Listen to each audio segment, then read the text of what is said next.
세상에서 가장 통쾌한 복수는 무엇일까요? 온갖 모욕을 참아내며 5년간의 지옥 같은 결혼 생활을 끝낸 제가 선택한 복수는 시어머니의 머리채를 잡고 싸우거나 악을 쓰며 욕을 퍼붓는 것이 아니었습니다. 법원문을 나서며 환하게 미소 짓는 것. 그리고 곧장 은행으로 가 시댁 식구들이 물 쓰듯 쓰던 제 명의의 가족 카드 8개를 모조리 정지시킨 뒤 집에서 향기로운 차를 마시며 기다리는 것이었죠. 아무것도 모르는 전 시어머니가 그저 플라스틱 조각이 되어버린 카드를 들고 의기양양하게 도박장으로 향했다가 2억 원이라는 어마어마한 빚더미에 올라앉아 나락으로 떨어지는 그 순간을 말입니다. 서초동 서울가정법원의 육중한 나무무늬 등 뒤로 굳게 닫혔습니다. 각종 서류를 처리하려는 사람들의 웅성거림으로 가득했던 법원 안의 공기는 문 밖으로 나오자 거짓말처럼 사라지고 서늘한 서울의 가을 아침 공기가 저를 감쌌습니다. 살갗을 스치는 바람이 길가의 은행나무 잎사귀를 흔들며 지나갔고 이상하리 많지 마음이 가벼워졌습니다. 저는 법원 계단에 잠시 서서 손에 들린 얇은 종이 한 장을 내려다보았습니다. 이혼 조정 성립 조서. 판사의 붉은색 도장이 선명하게 찍혀 있었습니다. 이 얇은 종이 한 장이 눈물과 인내, 그리고 굴욕으로 가득했던 지난 5년간의 제 청춘을 공식적으로 마감시켜 주었습니다. 김진우의 아내로, 오미숙 여사의 며느리로 살았던 5년. 저는 제 모든 기력과 영혼이 소진되었다고 생각했습니다. 하지만 지금 이 순간, 눈앞에 법적인 문구를 마주하니 심장이 그 어느 때보다 단단하고 강하게 뛰는 것이 느껴졌습니다. 저는 스스로에게 다짐했습니다. 박서연, 이제 정말로 모든 게 끝났어. 악몽 같던 날들은 이제 없어. 제 뒤를 따라 진우가 나왔습니다. 그는 며칠 전 제가 직접 다림질해준 옅은 하늘색 셔츠를 입고 있었습니다. 그의 모습은 언제나처럼 무기력하고 흐리멍덩해 보였습니다. 5년의 결혼 생활 동안 이 남자는 자신의 어머니가 내뱉는 가시 돋친 말들 앞에서 단 한 번도 저를 감싸준 적이 없었습니다. 그는 비겁하고 나약했으며 어머니의 말이라면 무조건 고개를 숙이고 복종했습니다. 자신의 아내가 정신적으로 그리고 금전적으로 어떻게 착취당하는지 애써 외면하면서 말이죠. 우리 두 사람 사이에는 보이지 않지만 깊고 어두운 침묵이 흘렀습니다. 매달리는 눈물도 의례적인 축복의 말도 없었습니다.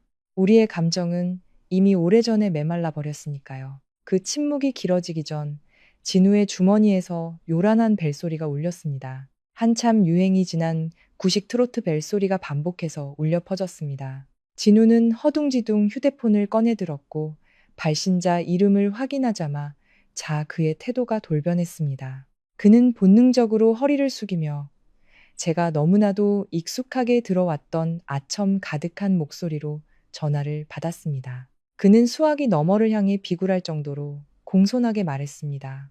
어머니, 무슨 일 있으세요? 네, 네, 알겠습니다. 어머니는 그냥 두세요. 제가 집에 가서 치울게요. 네, 점심은 어머니 좋아하시는 골목 끝 설렁탕 포장해 갈게요. 화내지 마세요. 지금 바로 출발하겠습니다. 저는 세 걸음 떨어진 곳에서 불과 몇 분 전까지 제 남편이었던 남자의 네, 네 하는 목소리를 똑똑히 들었습니다. 전 시어머니인 오미숙 여사가 집안일을 시키거나 시시콜콜한 심부름을 시키고 있는 것이 분명했습니다. 그녀는 어디에 있든 자신의 아들을 사사건건 통제해야만 직성이 풀리는 사람이었으니까요. 진우는 전화를 끊고는 당혹감과 회피가 뒤섞인 눈빛으로 저를 쳐다봤습니다. 그는 아무 말 없이 가볍게 고개를 까딱하고는 서둘러 주차장 쪽으로 몸을 돌렸습니다. 어머니를 오래 기다리게 할까봐 두려운 것이겠지요. 그는 가정의 붕괴보다 오미숙 여사의 분노를 더 무서워하는 남자였습니다. 주차된 차들 사이로 사라지는 진우의 뒷모습을 보며 제 입가에 씁쓸한 미소가 번졌습니다. 이 관계를 놓아버리기로 한 제 선택은 완벽하게 옳았습니다. 평생을 어머니 치맛자락 뒤에 숨어 사는 남자가 어떻게 자신의 여자를 지켜줄 수 있겠습니까? 저는 이혼 서류를 곱게 접어 핸드백 가장 안쪽 주머니에 소중히 넣었습니다. 이 순간부터 저는 더 이상 그 집안의 며느리가 아니었습니다. 저는 박서연 독립적이고 자율적이며 능력 있는 여성이었습니다. 사람들은 흔히 이혼 후의 여성은 고통스러워하고 방향을 잃고 헤맬 것이라고 말합니다. 하지만 저는 달랐습니다. 제 고통은 이미 그들 모자의 탐욕과 잔인함에 의해 오랜 시간에 걸쳐 닳아 없어졌습니다. 지금 제 머릿속에는 놀라울 정도로 냉철한 이성만이 가득했습니다. 저는 앞으로 무엇을 해야 할지 정확히 알고 있었습니다. 이 결혼은 제게서 너무나 많은 돈과 노력, 그리고 존엄성을 앗아갔습니다. 저는 오미숙 여사 모자가 제 피와 땀 위에서 계속해서 호의호식하도록 내버려 둔 채 빈손으로 떠날 수 없었습니다. 제 복수에는 칼이나 창이 필요하지 않았습니다. 시끄러운 욕설도 필요 없었죠. 저는 오미숙 여사가 가장 소중하게 여기는 것, 지난 몇 년간 그녀의 허영심 가득한 껍데기를 만들어준 바로 그것을 직접 겨냥할 것이었습니다. 바로 제 돈 말입니다. 저는 뒤돌아 테헤란로의 보도를 따라 당당한 발걸음을 옮겼습니다. 가을 하늘은 구름 한 점 없이 맑고 푸르렀습니다. 제가 가장 먼저 향한 곳은 신세 한탄을 하며 눈물 흘릴 카페도, 사정을 설명하기 위한 친정도 아니었습니다. 제 목적지는 법원에서 걸어서 10분 거리에 있는 은행 지점이었습니다. 저 자신을 위한 정의를 되찾기 위한 계획이 이제 막 시작되었습니다. 제 걸음은 한치의 망설임도 없었습니다. 지난 5년간 제 어리석음으로 스스로 목에 걸었던 족쇄를 이제 제 손으로 하나씩 풀어낼 것입니다. 두고 보세요. 사랑하는 전 시어머니, 사치와 낭비의 정상에서 굴욕의 나락으로 떨어지는 기분이 어떤 것인지 곧 뼈저리게 느끼게 될 테니까요. 강남대로에 위치한 은행의 넓은 객장으로 들어서자 에어컨에서 나오는 시원한 공기가 복잡한 거리의 열기를 식혀주었습니다. 깔끔한 유니폼을 입은 은행원들이 유리창 너머에서 분주하게 움직이고 있었습니다. 저는 번호표 발급기에서 카드 업무를 누르고 대기석에 앉아 차분히 제 차례를 기다렸습니다. 기다리는 동안 숨막혔던 지난 5년간의 기억이 마치 슬로우 모션 필름처럼 선명하게 떠올랐습니다. 제가 처음 그 집에 들어갔을 때 오미숙 여사는 위험 있는 시어머니로서의 태도를 분명히 했습니다. 그녀는 제게 늘 부드러운 목소리로 말했습니다. 요즘 며느리는 경제적인 능력도 갖추고 시댁과 친정 양쪽을 모두 잘 챙겨야 현명한 여자 소리를 듣는 거란다. 그때의 저는 어리석게도 그 달콤한 말을 믿었습니다. 유명 화장품 회사의 마케팅 본부장으로서 제 수입은 작은 가정을 꾸리기에 충분하고도 남았습니다. 하지만 오미숙 여사의 탐욕에는 끝이 없었습니다. 그녀가 제가 이 은행에서 매우 높은 신용한도를 가지고 있다는 사실을 알게 되면서 모든 것이 극에 달했습니다. 그녀는 온갖 이유를 대며 제게 가족 카드를 발급하라고 압박했습니다. 온 가족이 먹을 식료품을 사려면 카드가 하나 필요하겠구나. 공과금 결제할 때도 카드가 있으면 편하지 않겠니? 나중에는 친구들과의 모임에 나가서 카드를 긁지 못하면 우리 집안 체면이 깎이고 결국 능력 있는 며느리인 내 명예에 흠이 간다며 눈물까지 흘렸습니다. 제가 망설이자 그녀는 아프다며 식사를 거부했고 진우는 옆에서 제가 융통성 없고 가족에게 인색하다며 계속해서 저를 비난했습니다. 결국 저는 가정의 평화를 위해 굴복했습니다. 한 장이 아니었습니다. 오미숙 여사는 저를 압박해 총 8개의 가족 카드를 만들게 했습니다. 그녀는 자신과 자신의 여동생 명의로 된 카드 몇 개를 챙겼고 나머지는 자신이 보관하며 마음대로 친척들에게 빌려주며 마치 집안의 공용 재산처럼 사용했습니다. 8개의 카드는 모두 제주카드와 한도를 공유했습니다. 매달 결제일이 되면 은행은 제 월급 통장에서 자동으로 카드 대금을 인출해갔고 월급이 들어오자마자 거액이 빠져나갔습니다. 그날 이후 제 휴대폰은 카드 사용 알림 문자로 쉴 틈이 없었습니다. 오미숙 여사는 제 카드로 명품 가방을 사고 고급 스파에서 피부 관리를 받고 서울에서 가장 비싼 레스토랑에서 친구들에게 한턱을 냈습니다. 그녀는 제 돈을 마치 하늘에서 떨어진 돈, 결코 마르지 않는 금광처럼 여겼습니다. 우리 부부의 생활비는 모두 진우가 월급이 적다는 핑계로 제게 떠넘겼습니다. 135번 고객님, 3번 창구로 와주십시오. 안내방송 소리가 제 씁쓸한 생각의 흐름을 끊었습니다. 저는 자리에서 일어나 심호흡을 한번 하고 창구로 향했습니다. 젊은 은행원이 상냥한 미소로 저를 맞았습니다.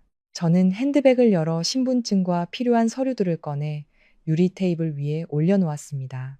그리고 단호하고 분명한 목소리로 말했습니다. 안녕하세요. 제 주계정에 연결된 가족카드 8개 전부를 영구 해지하고 싶습니다. 지금 바로 시스템에서 즉시 정지 처리 부탁드립니다. 은행원은 한 번에 이렇게 많은 수의 카드를 해지해달라는 요청에 조금 놀란 듯 했습니다. 그녀는 제게 양해를 구하고 컴퓨터 시스템을 확인하기 시작했습니다. 타닥타닥 키보드 소리가 규칙적으로 울렸습니다. 잠시 후 그녀는 고개를 들어 저를 보며 확인차 물었습니다. 박서연 고객님, 현재 고객님 계정에 총 8개의 가족카드가 연결되어 있습니다. 공유 한도액이 상당히 큰데 정말로 전부 영구 해지하시겠습니까? 이 절차를 진행하면 해당 카드들은 즉시 사용이 불가능해지고 어떤 거래도 할 수 없게 됩니다. 저는 망설임 없는 눈빛으로 미소 지으며 고개를 끄덕였습니다. 네, 확실합니다. 모든 가족 카드를 영구 정지시켜 주시고 카드 사용자들의 권한도 세상에서 가장 통쾌한 복수는 무엇일까요?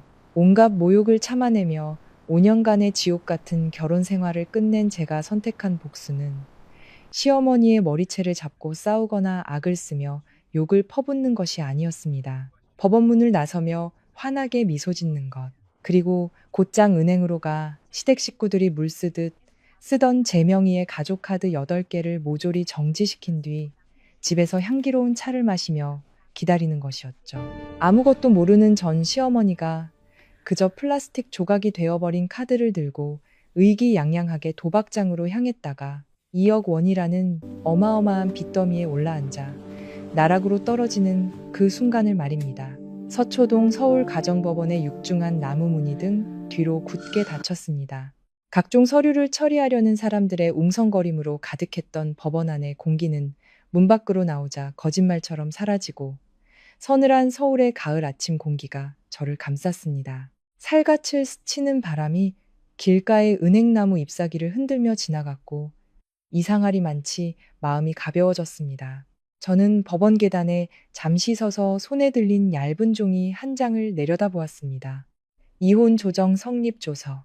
판사의 붉은색 도장이 선명하게 찍혀 있었습니다.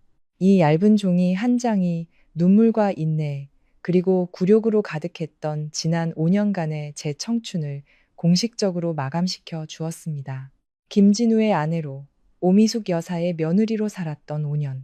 저는 제 모든 기력과 영혼이 소진되었다고 생각했습니다.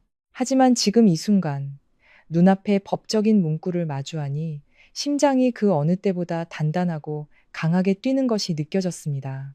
저는 스스로에게 다짐했습니다. 박서연, 이제 정말로 모든 게 끝났어. 악몽 같던 날들은 이제 없어. 제 뒤를 따라 진우가 나왔습니다. 그는 며칠 전 제가 직접 다림질해준 옅은 하늘색 셔츠를 입고 있었습니다. 그의 모습은 언제나처럼 무기력하고 흐리멍덩해 보였습니다. 5년의 결혼 생활 동안 이 남자는 자신의 어머니가 내뱉는 가시 돋친 말들 앞에서 단 한 번도 저를 감싸준 적이 없었습니다. 그는 비겁하고 나약했으며 어머니의 말이라면 무조건 고개를 숙이고 복종했습니다. 자신의 아내가 정신적으로 그리고 금전적으로 어떻게 착취당하는지 애써 외면하면서 말이죠. 우리 두 사람 사이에는 보이지 않지만 깊고 어두운 침묵이 흘렀습니다. 매달리는 눈물도 의례적인 축복의 말도 없었습니다. 우리의 감정은 이미 오래전에 메말라 버렸으니까요. 그 침묵이 길어지기 전 진우의 주머니에서 요란한 벨소리가 울렸습니다. 한참 유행이 지난 구식 트로트 벨소리가 반복해서 울려 퍼졌습니다. 진우는 허둥지둥 휴대폰을 꺼내 들었고 발신자 이름을 확인하자마 그의 태도가 돌변했습니다. 그는 본능적으로 허리를 숙이며 제가 너무나도 익숙하게 들어왔던 아첨 가득한 목소리로 전화를 받았습니다. 그는 수화기 너머를 향해 비굴할 정도로 공손하게 말했습니다. 어머니, 무슨 일 있으세요? 네, 알겠습니다. 어머니는 그냥 두세요. 제가 집에 가서 치울게요. 네, 점심은 어머니 좋아하시는 골목 끝 설렁탕 포장해 갈게요. 화내지 마세요. 지금 바로 출발하겠습니다. 저는 세 걸음 떨어진 곳에서 불과 몇 분 전까지 제 남편이었던 남자의 네, 네 하는 목소리를 똑똑히 들었습니다. 전 시어머니인 오미숙 여사가 집안일을 시키거나 시시콜콜한 심부름을 시키고 있는 것이 분명했습니다. 그녀는 어디에 있든 자신의 아들을 사사건건 통제해야만 직성이 풀리는 사람이었으니까요. 진우는 전화를 끊고는 당혹감과 회피가 뒤섞인 눈빛으로 저를 쳐다봤습니다. 그는 아무 말 없이 가볍게 고개를 까딱하고는 서둘러 주차장 쪽으로 몸을 돌렸습니다. 어머니를 오래 기다리게 할까봐 두려운 것이겠지요. 그는 가정의 붕괴보다 오미숙 여사의 분노를 더 무서워하는 남자였습니다. 주차된 차들 사이로 사라지는 진우의 뒷모습을 보며 제 입가에 씁쓸한 미소가 번졌습니다. 이 관계를 놓아버리기로 한 제 선택은 완벽하게 옳았습니다. 평생을 어머니 치맛자락 뒤에 숨어 사는 남자가 어떻게 자신의 여자를 지켜줄 수 있겠습니까? 저는 이혼 서류를 곱게 접어 핸드백 가장 안쪽 주머니에 소중히 넣었습니다. 이 순간부터 저는 더 이상 그 집안의 며느리가 아니었습니다. 저는 박서연 독립적이고 자율적이며 능력 있는 여성이었습니다. 사람들은 흔히 이혼 후의 여성은 고통스러워하고 방향을 잃고 헤맬 것이라고 말합니다. 하지만 저는 달랐습니다. 제 고통은 이미 그들 모자의 탐욕과 잔인함에 의해 오랜 시간에 걸쳐 닳아 없어졌습니다. 지금 제 머릿속에는 놀라울 정도로 냉철한 이성만이 가득했습니다. 저는 앞으로 무엇을 해야 할지 정확히 알고 있었습니다. 이 결혼은 제게서 너무나 많은 돈과 노력, 그리고 존엄성을 앗아갔습니다. 저는 오미숙 여사 모자가 제 피와 땀 위에서 계속해서 호의호식하도록 내버려둔 채 빈손으로 떠날 수 없었습니다. 제 복수에는 칼이나 창이 필요하지 않았습니다. 시끄러운 욕설도 필요 없었죠. 저는 오미숙 여사가 가장 소중하게 여기는 것, 지난 몇 년간 그녀의 허영심 가득한 껍데기를 만들어준 바로 그것을 직접 겨냥할 것이었습니다. 바로 제 돈 말입니다. 저는 뒤돌아 테헤란로의 보도를 따라 당당한 발걸음을 옮겼습니다. 가을 하늘은 구름 한 점 없이 맑고 푸르렀습니다. 제가 가장 먼저 향한 곳은 신세 한탄을 하며 눈물 흘릴 카페도 사정을 설명하기 위한 친정도 아니었습니다. 제 목적지는 법원에서 걸어서 10분 거리에 있는 은행 지점이었습니다. 저 자신을 위한 정의를 되찾기 위한 계획이 이제 막 시작되었습니다. 제 걸음은 한치의 망설임도 없었습니다. 지난 5년간 제 어리석음으로 스스로 목에 걸었던 족쇄를 이제 제 손으로 하나씩 풀어낼 것입니다. 두고 보세요. 사랑하는 전 시어머니, 사치와 낭비의 정상에서 굴욕의 나락으로 떨어지는 기분이 어떤 것인지 곧 뼈저리게 느끼게 될 테니까요. 강남대로에 위치한 은행의 넓은 객장으로 들어서자 에어컨에서 나오는 시원한 공기가 복잡한 거리의 열기를 식혀주었습니다. 깔끔한 유니폼을 입은 은행원들이 유리창 너머에서 분주하게 움직이고 있었습니다. 저는 번호표 발급기에서 카드 업무를 누르고 대기석에 앉아 차분히 제 차례를 기다렸습니다.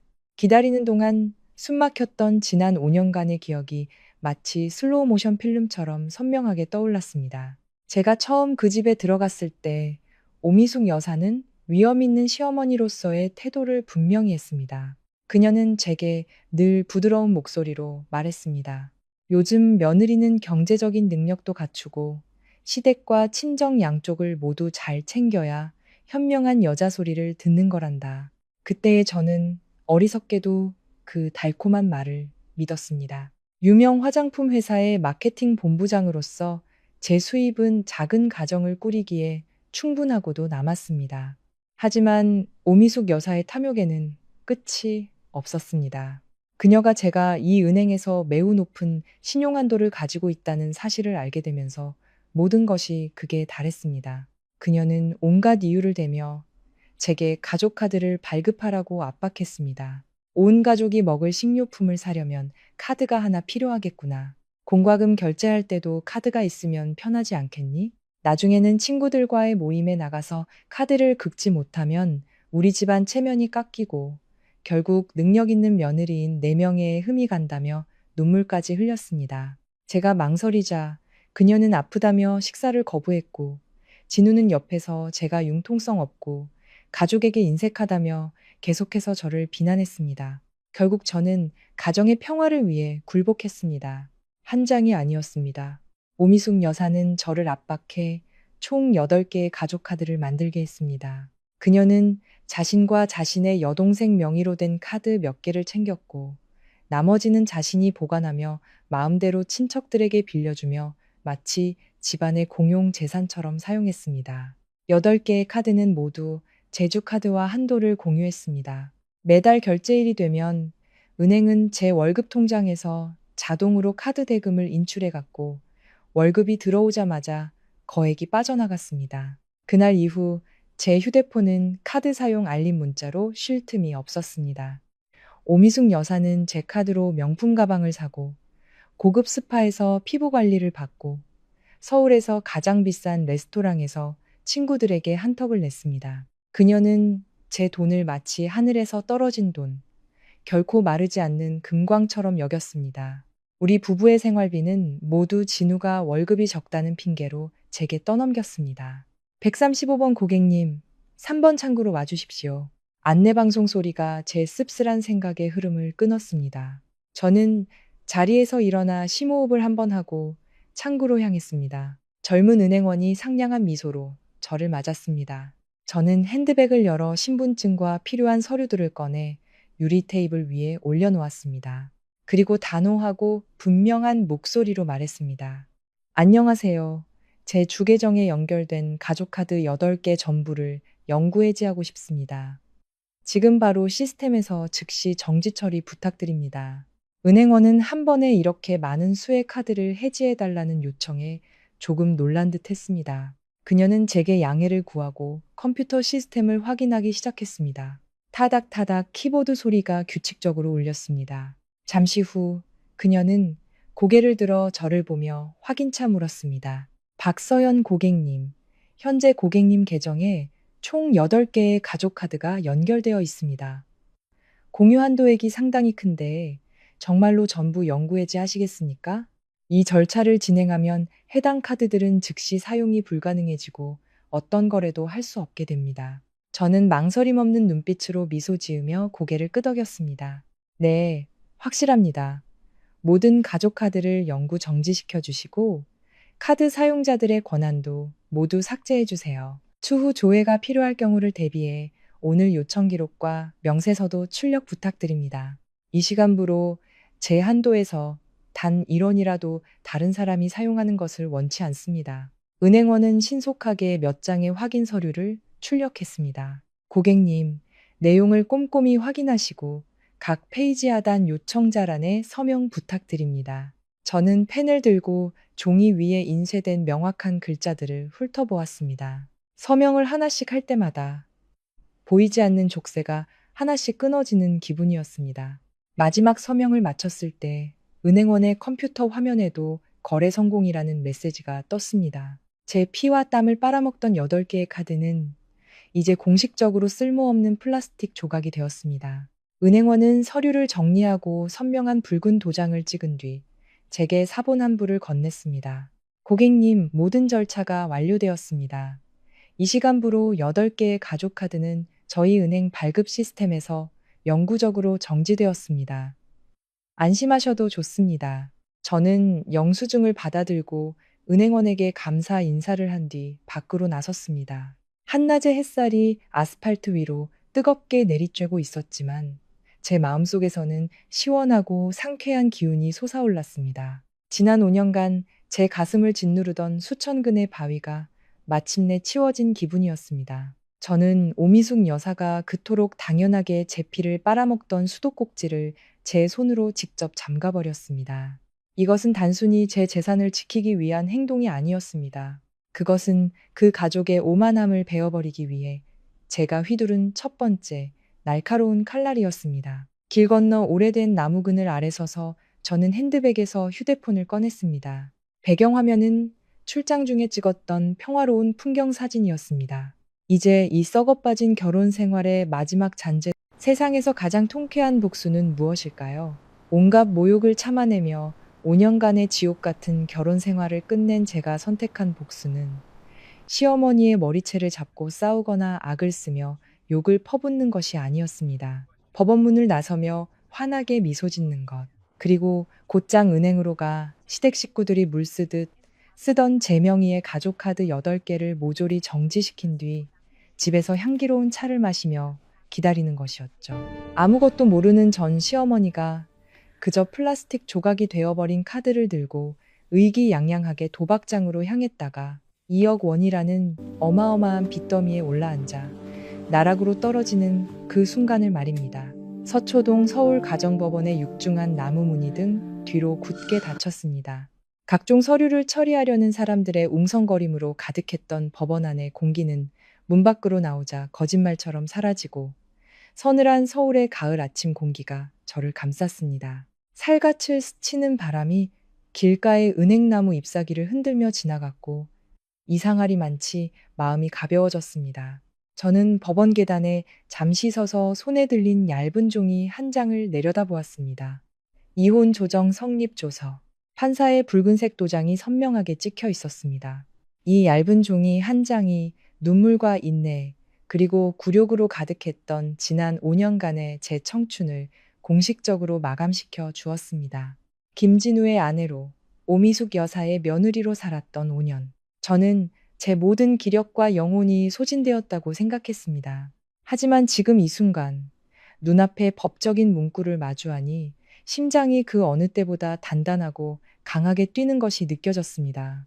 저는 스스로에게 다짐했습니다. 박서연, 이제 정말로 모든 게 끝났어.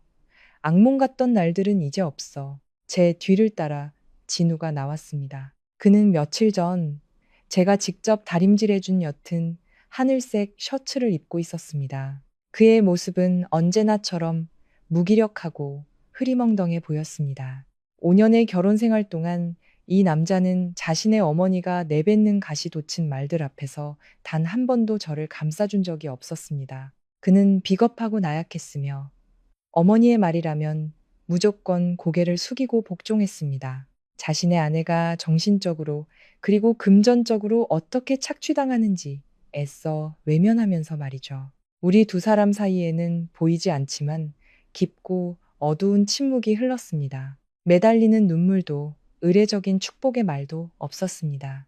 우리의 감정은 이미 오래전에 메말라 버렸으니까요. 그 침묵이 길어지기 전 진우의 주머니에서 요란한 벨소리가 울렸습니다. 한참 유행이 지난 구식 트로트 벨소리가 반복해서 울려 퍼졌습니다. 진우는 허둥지둥 휴대폰을 꺼내 들었고 발신자 이름을 확인하자마 그의 태도가 돌변했습니다. 그는 본능적으로 허리를 숙이며 제가 너무나도 익숙하게 들어왔던 아첨 가득한 목소리로 전화를 받았습니다. 그는 수화기 너머를 향해 비굴할 정도로 공손하게 말했습니다.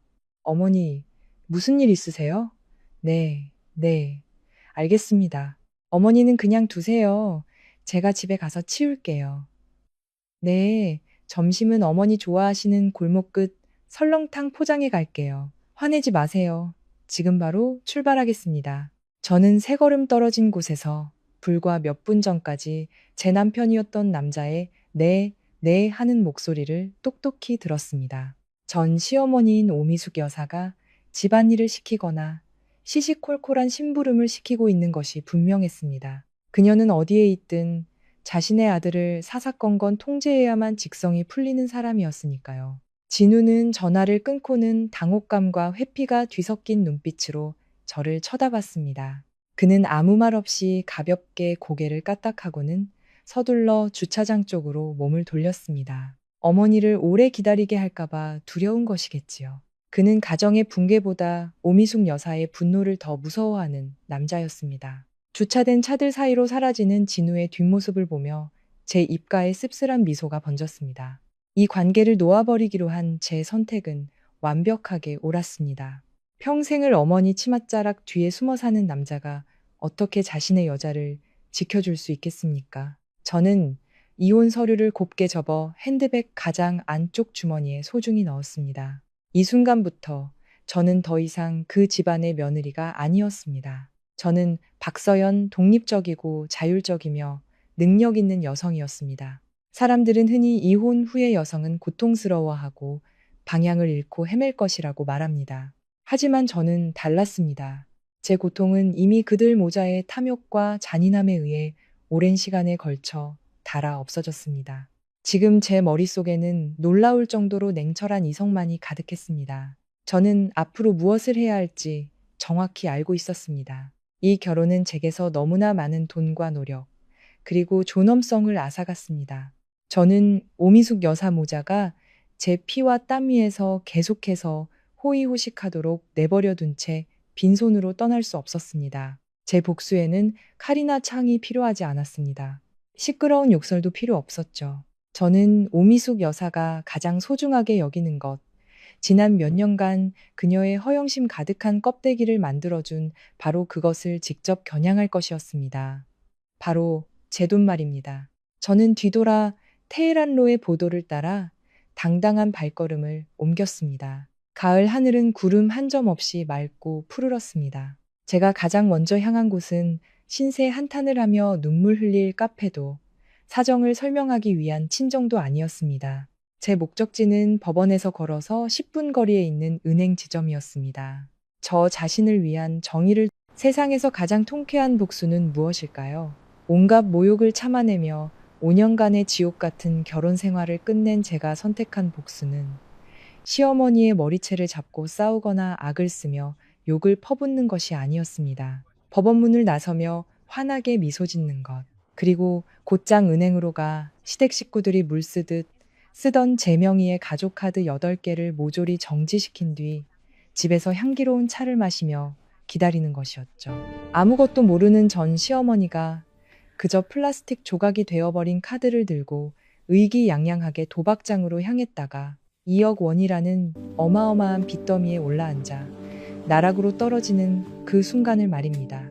서초동 서울가정법원의 육중한 나무 무늬 등 뒤로 굳게 닫혔습니다. 각종 서류를 처리하려는 사람들의 웅성거림으로 가득했던 법원 안의 공기는 문 밖으로 나오자 거짓말처럼 사라지고 서늘한 서울의 가을 아침 공기가 저를 감쌌습니다. 살갗을 스치는 바람이 길가의 은행나무 잎사귀를 흔들며 지나갔고 이상하리 많지 마음이 가벼워졌습니다. 저는 법원 계단에 잠시 서서 손에 들린 얇은 종이 한 장을 내려다보았습니다. 이혼 조정 성립 조서.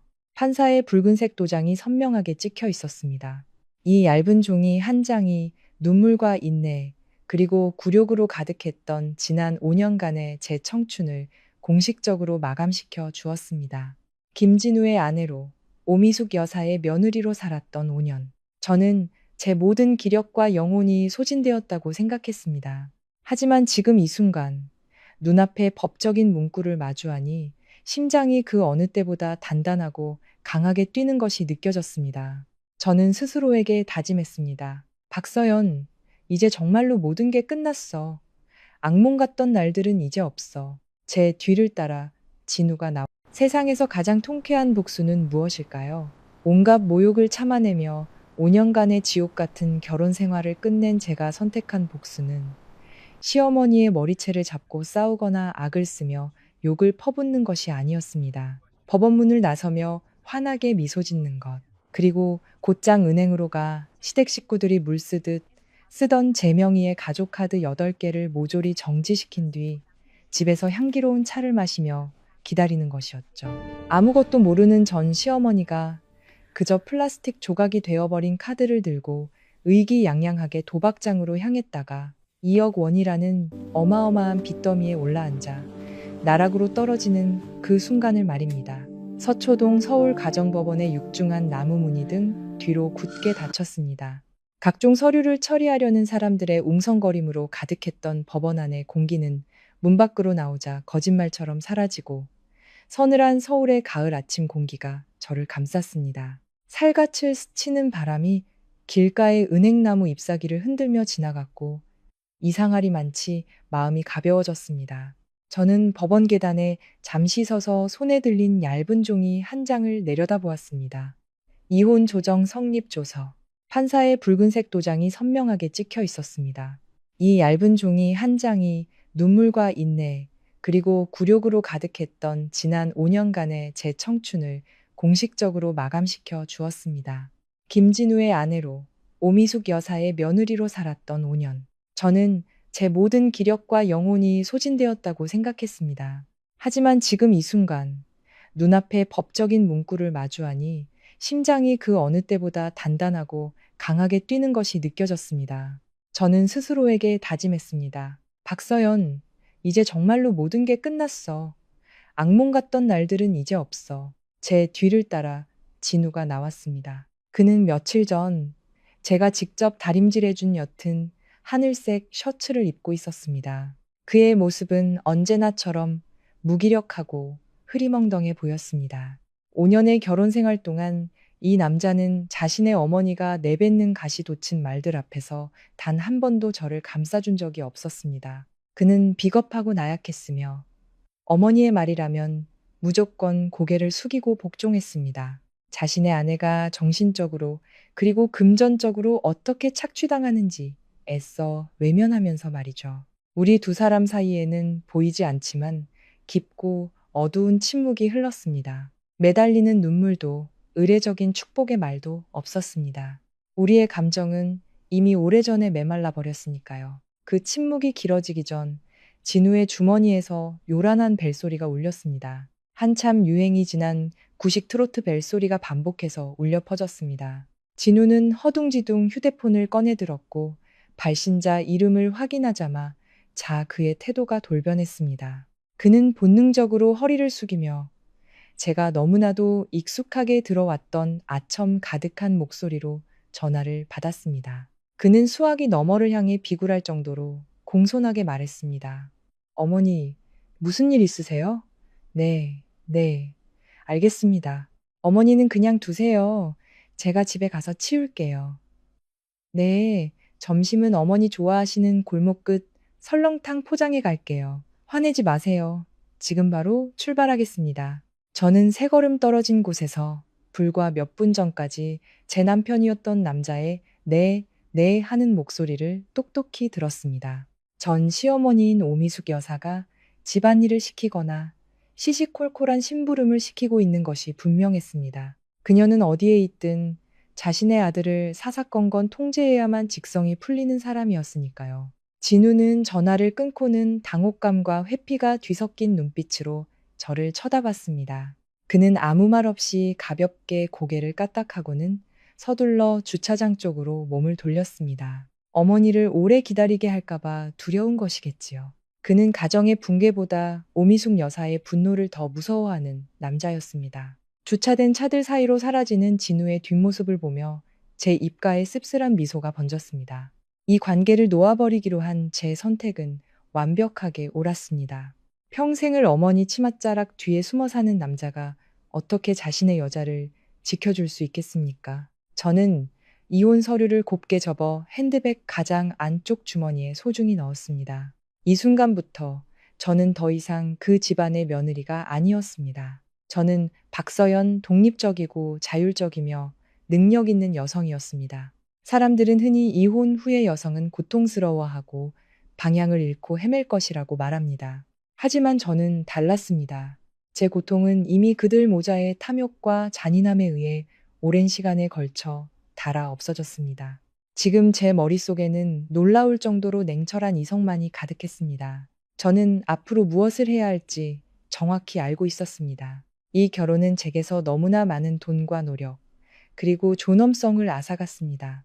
저는 오미숙 여사 모자가 제 피와 땀 위에서 계속해서 호의호식하도록 내버려둔 채 빈손으로 떠날 수 없었습니다. 제 복수에는 칼이나 창이 필요하지 않았습니다. 시끄러운 욕설도 필요 없었죠. 저는 오미숙 여사가 가장 소중하게 여기는 것, 지난 몇 년간 그녀의 허영심 가득한 껍데기를 만들어준 바로 그것을 직접 겨냥할 것이었습니다. 바로 제 돈 말입니다. 저는 뒤돌아 테헤란로의 보도를 따라 당당한 발걸음을 옮겼습니다. 가을 하늘은 구름 한 점 없이 맑고 푸르렀습니다. 제가 가장 먼저 향한 곳은 신세 한탄을 하며 눈물 흘릴 카페도 사정을 설명하기 위한 친정도 아니었습니다. 제 목적지는 법원에서 걸어서 10분 거리에 있는 은행 지점이었습니다. 저 자신을 위한 정의를 되찾기 위한 계획이 이제 막 시작되었습니다.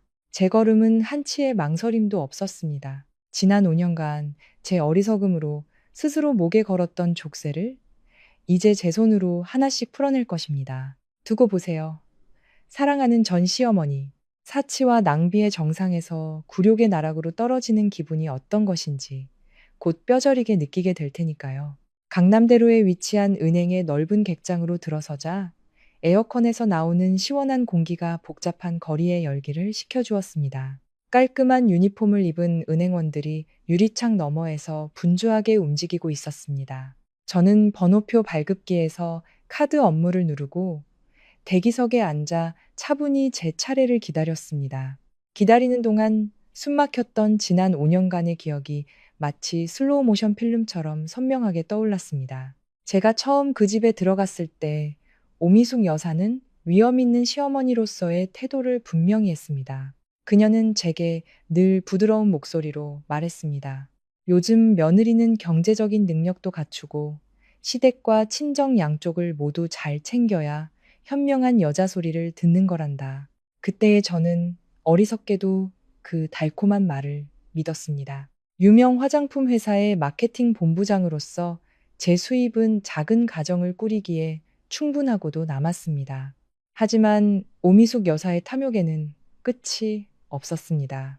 그녀가 제가 이 은행에서 매우 높은 신용한도를 가지고 있다는 사실을 알게 되면서 모든 것이 극에 달했습니다. 그녀는 온갖 이유를 대며 제게 가족카드를 발급하라고 압박했습니다.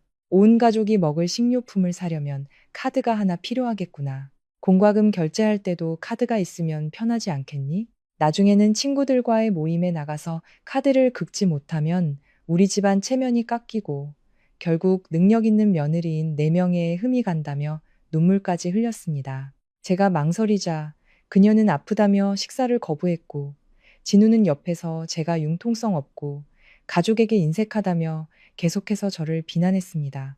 결국 저는 가정의 평화를 위해 굴복했습니다. 한 장이 아니었습니다. 오미숙 여사는 저를 압박해 총 8개의 가족 카드를 만들게 했습니다. 그녀는 자신과 자신의 여동생 명의로 된 카드 몇 개를 챙겼고 나머지는 자신이 보관하며 마음대로 친척들에게 빌려주며 마치 집안의 공용 재산처럼 사용했습니다. 8개의 카드는 모두 제주카드와 한도를 공유했습니다. 매달 결제일이 되면 은행은 제 월급 통장에서 자동으로 카드 대금을 인출해갔고 월급이 들어오자마자 거액이 빠져나갔습니다. 그날 이후 제 휴대폰은 카드 사용 알림 문자로 쉴 틈이 없었습니다. 오미숙 여사는 제 카드로 명품 가방을 사고 고급 스파에서 피부 관리를 받고 서울에서 가장 비싼 레스토랑에서 친구들에게 한턱을 냈습니다. 그녀는 제 돈을 마치 하늘에서 떨어진 돈, 결코 마르지 않는 금광처럼 여겼습니다. 우리 부부의 생활비는 모두 진우가 월급이 적다는 핑계로 제게 떠넘겼습니다. 135번 고객님, 3번 창구로 와주십시오. 안내방송 소리가 제 씁쓸한 생각의 흐름을 끊었습니다. 저는 자리에서 일어나 심호흡을 한번 하고 창구로 향했습니다. 젊은 은행원이 상냥한 미소로 저를 맞았습니다. 저는 핸드백을 열어 신분증과 필요한 서류들을 꺼내 유리 테이블 위에 올려놓았습니다. 그리고 단호하고 분명한 목소리로 말했습니다. 안녕하세요. 제 주계정에 연결된 가족카드 8개 전부를 영구해지하고 싶습니다. 지금 바로 시스템에서 즉시 정지 처리 부탁드립니다. 은행원은 한 번에 이렇게 많은 수의 카드를 해지해달라는 요청에 조금 놀란 듯 했습니다. 그녀는 제게 양해를 구하고 컴퓨터 시스템을 확인하기 시작했습니다. 타닥타닥 키보드 소리가 규칙적으로 울렸습니다. 잠시 후 그녀는 고개를 들어 저를 보며 확인차 물었습니다. 박서연 고객님, 현재 고객님 계정에 총 8개의 가족카드가 연결되어 있습니다. 공유 한도액이 상당히 큰데 정말로 전부 영구해지 하시겠습니까? 이 절차를 진행하면 해당 카드들은 즉시 사용이 불가능해지고 어떤 거래도 할 수 없게 됩니다. 저는 망설임 없는 눈빛으로 미소 지으며 고개를 끄덕였습니다. 네, 확실합니다. 모든 가족 카드를 영구 정지시켜 주시고 카드 사용자들의 권한도 모두 삭제해 주세요. 추후 조회가 필요할 경우를 대비해 오늘 요청 기록과 명세서도 출력 부탁드립니다. 이 시간부로 제 한도에서 단 1원이라도 다른 사람이 사용하는 것을 원치 않습니다. 은행원은 신속하게 몇 장의 확인 서류를 출력했습니다. 고객님, 내용을 꼼꼼히 확인하시고 각 페이지 하단 요청자란에 서명 부탁드립니다. 저는 펜을 들고 종이 위에 인쇄된 명확한 글자들을 훑어보았습니다. 서명을 하나씩 할 때마다 보이지 않는 족쇄가 하나씩 끊어지는 기분이었습니다. 마지막 서명을 마쳤을 때 은행원의 컴퓨터 화면에도 거래 성공이라는 메시지가 떴습니다. 제 피와 땀을 빨아먹던 8개의 카드는 이제 공식적으로 쓸모없는 플라스틱 조각이 되었습니다. 은행원은 서류를 정리하고 선명한 붉은 도장을 찍은 뒤 제게 사본 한 부를 건넸습니다. 고객님, 모든 절차가 완료되었습니다. 이 시간부로 8개의 가족 카드는 저희 은행 발급 시스템에서 영구적으로 정지되었습니다. 안심하셔도 좋습니다. 저는 영수증을 받아들고 은행원에게 감사 인사를 한 뒤 밖으로 나섰습니다. 한낮의 햇살이 아스팔트 위로 뜨겁게 내리쬐고 있었지만 제 마음속에서는 시원하고 상쾌한 기운이 솟아올랐습니다. 지난 5년간 제 가슴을 짓누르던 수천 근의 바위가 마침내 치워진 기분이었습니다. 저는 오미숙 여사가 그토록 당연하게 제 피를 빨아먹던 수도꼭지를 제 손으로 직접 잠가버렸습니다. 이것은 단순히 제 재산을 지키기 위한 행동이 아니었습니다. 그것은 그 가족의 오만함을 베어버리기 위해 제가 휘두른 첫 번째 날카로운 칼날이었습니다. 길 건너 오래된 나무 그늘 아래 서서 저는 핸드백에서 휴대폰을 꺼냈습니다. 배경화면은 출장 중에 찍었던 평화로운 풍경 사진이었습니다. 이제 이 썩어빠진 결혼 생활의 마지막 잔재들을 사이버 공간에서도 청소할 시간이었습니다. 저는 주소록을 열어 김진우라는 이름을 찾았습니다. 아무런 미련 없이 연락처 차단 버튼을 눌렀습니다. 다음은 카카오톡과 같은 메신저 앱과 소셜미디어였습니다. 진우가 제게 연락할 수 있는 모든 수단을 가차없이 차단했습니다. 그에게서 비겁한 변명을 단 한마디도 더 듣고 싶지 않았습니다. 그가 다른 여자와 호텔에서 뒹구는 사진, 제가 이혼 소송을 결심하게 만든 결정적인 증거는 제 휴대폰 비밀 폴더에 여전히 선명하게 저장되어 있었습니다. 그 배신은 너무나도 더러웠고 그의 목소리로 제 귀를 더럽히고 싶지 않았습니다. 하지만 오미숙 여사의 번호에 이르렀을 때 제 손가락은 잠시 멈칫했습니다. 머릿속에 스치는 생각에 입꼬리가 차갑게 올라갔습니다. 지금 그녀의 번호를 차단하는 것은 너무 쉽고 지루한 일이었습니다. 저는 그녀가 서서히 공포의 맛을 음미하기를 바랐습니다. 자신의 금광이 순식간에 사라졌다는 것을 깨달았을 때 그녀가 절망 속에서 제게 전화하고 울부짖는 모습을 보고 싶었습니다. 그래서 저는 전 시어머니의 번호를 차단하지 않기로 했습니다. 대신 설정에 들어가 그녀의 번호에만 완전 무음 모드를 설정했습니다. 그녀가 휴대폰이 불타도록 전화를 걸어도 제 휴대폰은 울리지도 진동하지도 않으며 이제 막 시작된 저의 평화를 방해하지 않을 것입니다. 모든 일을 마친 후 저는 길가에서 천천히 다가오는 택시를 세웠습니다. 운전기사가 차를 세우자 저는 뒷좌석에 올라타며 송파구 잠실에 위치한 한 고급 오피스텔 주소를 말했습니다. 택시는 서울의 번잡한 차량 행렬 속으로 합류했습니다. 차창 너머로 익숙했던 거리들이 빠르게 뒤로 물러났습니다. 거리의 모든 풍경, 모든 나무가 평소와는 다르게 보였습니다. 아마도 풍경을 바라보는 사람의 마음가짐이 바뀌었기 때문일 터였습니다. 저는 성북구의 어느 낡고 축축한 골목, 깊숙한 곳에 있던 3층짜리 빌라를 떠올렸습니다. 그곳은 오미숙 여사가 아무렇게나 피워대는 향 냄새와 자신의 품격을 과시하기 위해 뿌려대던 저렴하고 독한 향수 냄새로 항상 공기가 탁했습니다. 그 집은 마치 저의 시집살이처럼 늘 어둡고 햇빛이 부족했습니다. 아침에 일어나면 온 가족의 아침 식사를 차려야 했고 퇴근 후 지친 몸으로 돌아와서도 오미숙 여사의 친구들이 화투판을 벌인 뒤 어질러 놓은 전쟁터를 치워야 했습니다. 집안의 모든 물건은 그녀의 뜻대로 배치되어야 했습니다. 제가 침실 창가에 작은 화분 하나를 놓아도 그녀는 풍수지리에 맞지 않는다는 핑계로 쓰레기통에 던져버렸습니다. 하지만 이제 그 모든 끔찍한 것들은 영원히 과거가 되었습니다. 택시는 새로 지어진 보안이 매우 철저한 오피스텔 단지 앞에 멈춰섰습니다. 저는 택시비를 지불하고 법원에 오기 전 미리 챙겨둔 개인 물품이 담긴 작은 캐리어를 끌었습니다. 엘리베이터를 타고 18층으로 올라갔습니다. 1805호의 문이 열리자 방 안 가득 쏟아지는 눈부신 자연광이 저를 맞이했습니다. 이곳은 제가 일주일 전 개인 비자금을 이용해 비밀리에 계약한 곳이었습니다.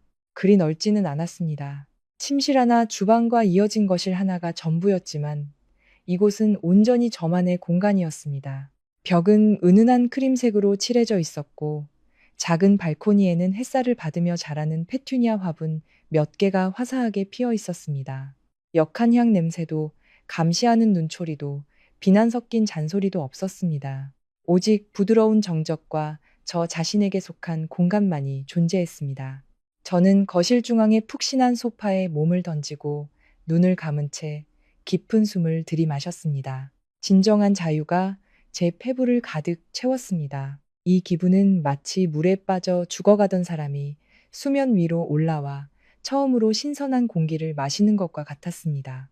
저는 앞으로 전 시댁으로부터 거대한 폭풍이 몰아칠 것을 알고 있었습니다. 하지만 저는 그들이 스스로 만든 진흙탕 속에서 허우적거리는 모습을 지켜볼 수 있는 아주 큰 우산을 이미 준비해 두었습니다. 새 집에서 달콤하고 꿈도 없는 낮잠을 자고 나니 어느새 창밖의 햇살이 주황빛으로 물들고 있었습니다. 몸은 깃털처럼 가벼웠고 정신은 더할 나위 없이 상쾌했습니다. 하지만 아직 옛집과의 인연을 완전히 끊어내기 위해 해결해야 할 중요한 일이 하나 남아 있었습니다. 제 모든 옷과 가방, 신발, 그리고 일부 개인 서류들이 여전히 그 낡은 빌라의 침실에 남아 있었습니다. 많은 여성들이 이혼 후 전남편 가족의 얼굴을 다시 보기 싫다는 이유로 자신의 물건을 포기하곤 합니다. 하지만 저는 그럴 수 없었습니다. 그것들은 모두 제 피와 땀으로 번 돈으로 산 것들이었습니다. 왜 제가 그것들을 그들 모자가 즐기도록 남겨둬야 합니까? 오미숙 여사는 좀스러운 탐욕이 있는 사람이었습니다. 항상 제 물건을 뒤져서 예쁜 것이 있으면 자기 여동생에게 주거나 자기가 쓰곤 했습니다. 저는 그녀가 다시는 제 물건에 손댈 기회를 주지 않을 작정이었습니다. 그렇다고 해서 제가 직접 그곳에 찾아가 그들의 위선적인 얼굴을 마주하고 욕설을 들을 만큼 어리석지도 않았습니다. 저는 포장 이사 서비스를 이용하기로 했습니다. 인터넷에서 평판이 좋은 이사, 업체의 번호를 찾아 전화를 걸었습니다. 저는 그들에게 오후 3시에 맞춰 전문 포장 직원 2명과 박스를 가지고 오미숙 여사의 집으로 가달라고 요청했습니다. 하지만 혹시 모를 상황에 대비해 전 시댁 식구들이 이사업체 직원들에게 함부로 굴지 못하도록 할 강력한 대리인이 필요했습니다. 저는 대학 시절부터 제 가장 친한 친구인 지은에게 세상에서 가장 통쾌한 복수는 무엇일까요? 온갖 모욕을 참아내며 5년간의 지옥 같은 결혼 생활을 끝낸 제가 선택한 복수는 시어머니의 머리채를 잡고 싸우거나 악을 쓰며 욕을 퍼붓는 것이 아니었습니다. 법원문을 나서며 환하게 미소 짓는 것, 그리고 곧장 은행으로 가 시댁 식구들이 물 쓰듯 쓰던 제 명의의 가족 카드 8개를 모조리 정지시킨 뒤 집에서 향기로운 차를 마시며 기다리는 것이었죠. 아무것도 모르는 전 시어머니가 그저 플라스틱 조각이 되어버린 카드를 들고 의기양양하게 도박장으로 향했다가 2억 원이라는 어마어마한 빚더미에 올라앉아 나락으로 떨어지는 그 순간을 말입니다. 서초동 서울가정법원의 육중한 나무 무늬 등 뒤로 굳게 닫혔습니다. 각종 서류를 처리하려는 사람들의 웅성거림으로 가득했던 법원 안의 공기는 문 밖으로 나오자 거짓말처럼 사라지고 서늘한 서울의 가을 아침 공기가 저를 감쌌습니다. 살갗을 스치는 바람이 길가의 은행나무 잎사귀를 흔들며 지나갔고 이상하리 많지 마음이 가벼워졌습니다. 저는 법원 계단에 잠시 서서 손에 들린 얇은 종이 한 장을 내려다보았습니다. 이혼 조정 성립 조서. 판사의 붉은색 도장이 선명하게 찍혀 있었습니다. 이 얇은 종이 한 장이 눈물과 인내, 그리고 굴욕으로 가득했던 지난 5년간의 제 청춘을 공식적으로 마감시켜 주었습니다. 김진우의 아내로, 오미숙 여사의 며느리로 살았던 5년. 저는 제 모든 기력과 영혼이 소진되었다고 생각했습니다. 하지만 지금 이 순간, 눈앞에 법적인 문구를 마주하니 심장이 그 어느 때보다 단단하고 강하게 뛰는 것이 느껴졌습니다. 저는 스스로에게 다짐했습니다. 박서연, 이제 정말로 모든 게 끝났어. 악몽 같던 날들은 이제 없어. 제 뒤를 따라 진우가 나왔습니다. 그는 며칠 전 제가 직접 다림질해준 옅은 하늘색 셔츠를 입고 있었습니다. 그의 모습은 언제나처럼 무기력하고 흐리멍덩해 보였습니다. 5년의 결혼 생활 동안 이 남자는 자신의 어머니가 내뱉는 가시 돋친 말들 앞에서 단 한 번도 저를 감싸준 적이 없었습니다. 그는 비겁하고 나약했으며 어머니의 말이라면 무조건 고개를 숙이고 복종했습니다. 자신의 아내가 정신적으로 그리고 금전적으로 어떻게 착취당하는지 애써 외면하면서 말이죠.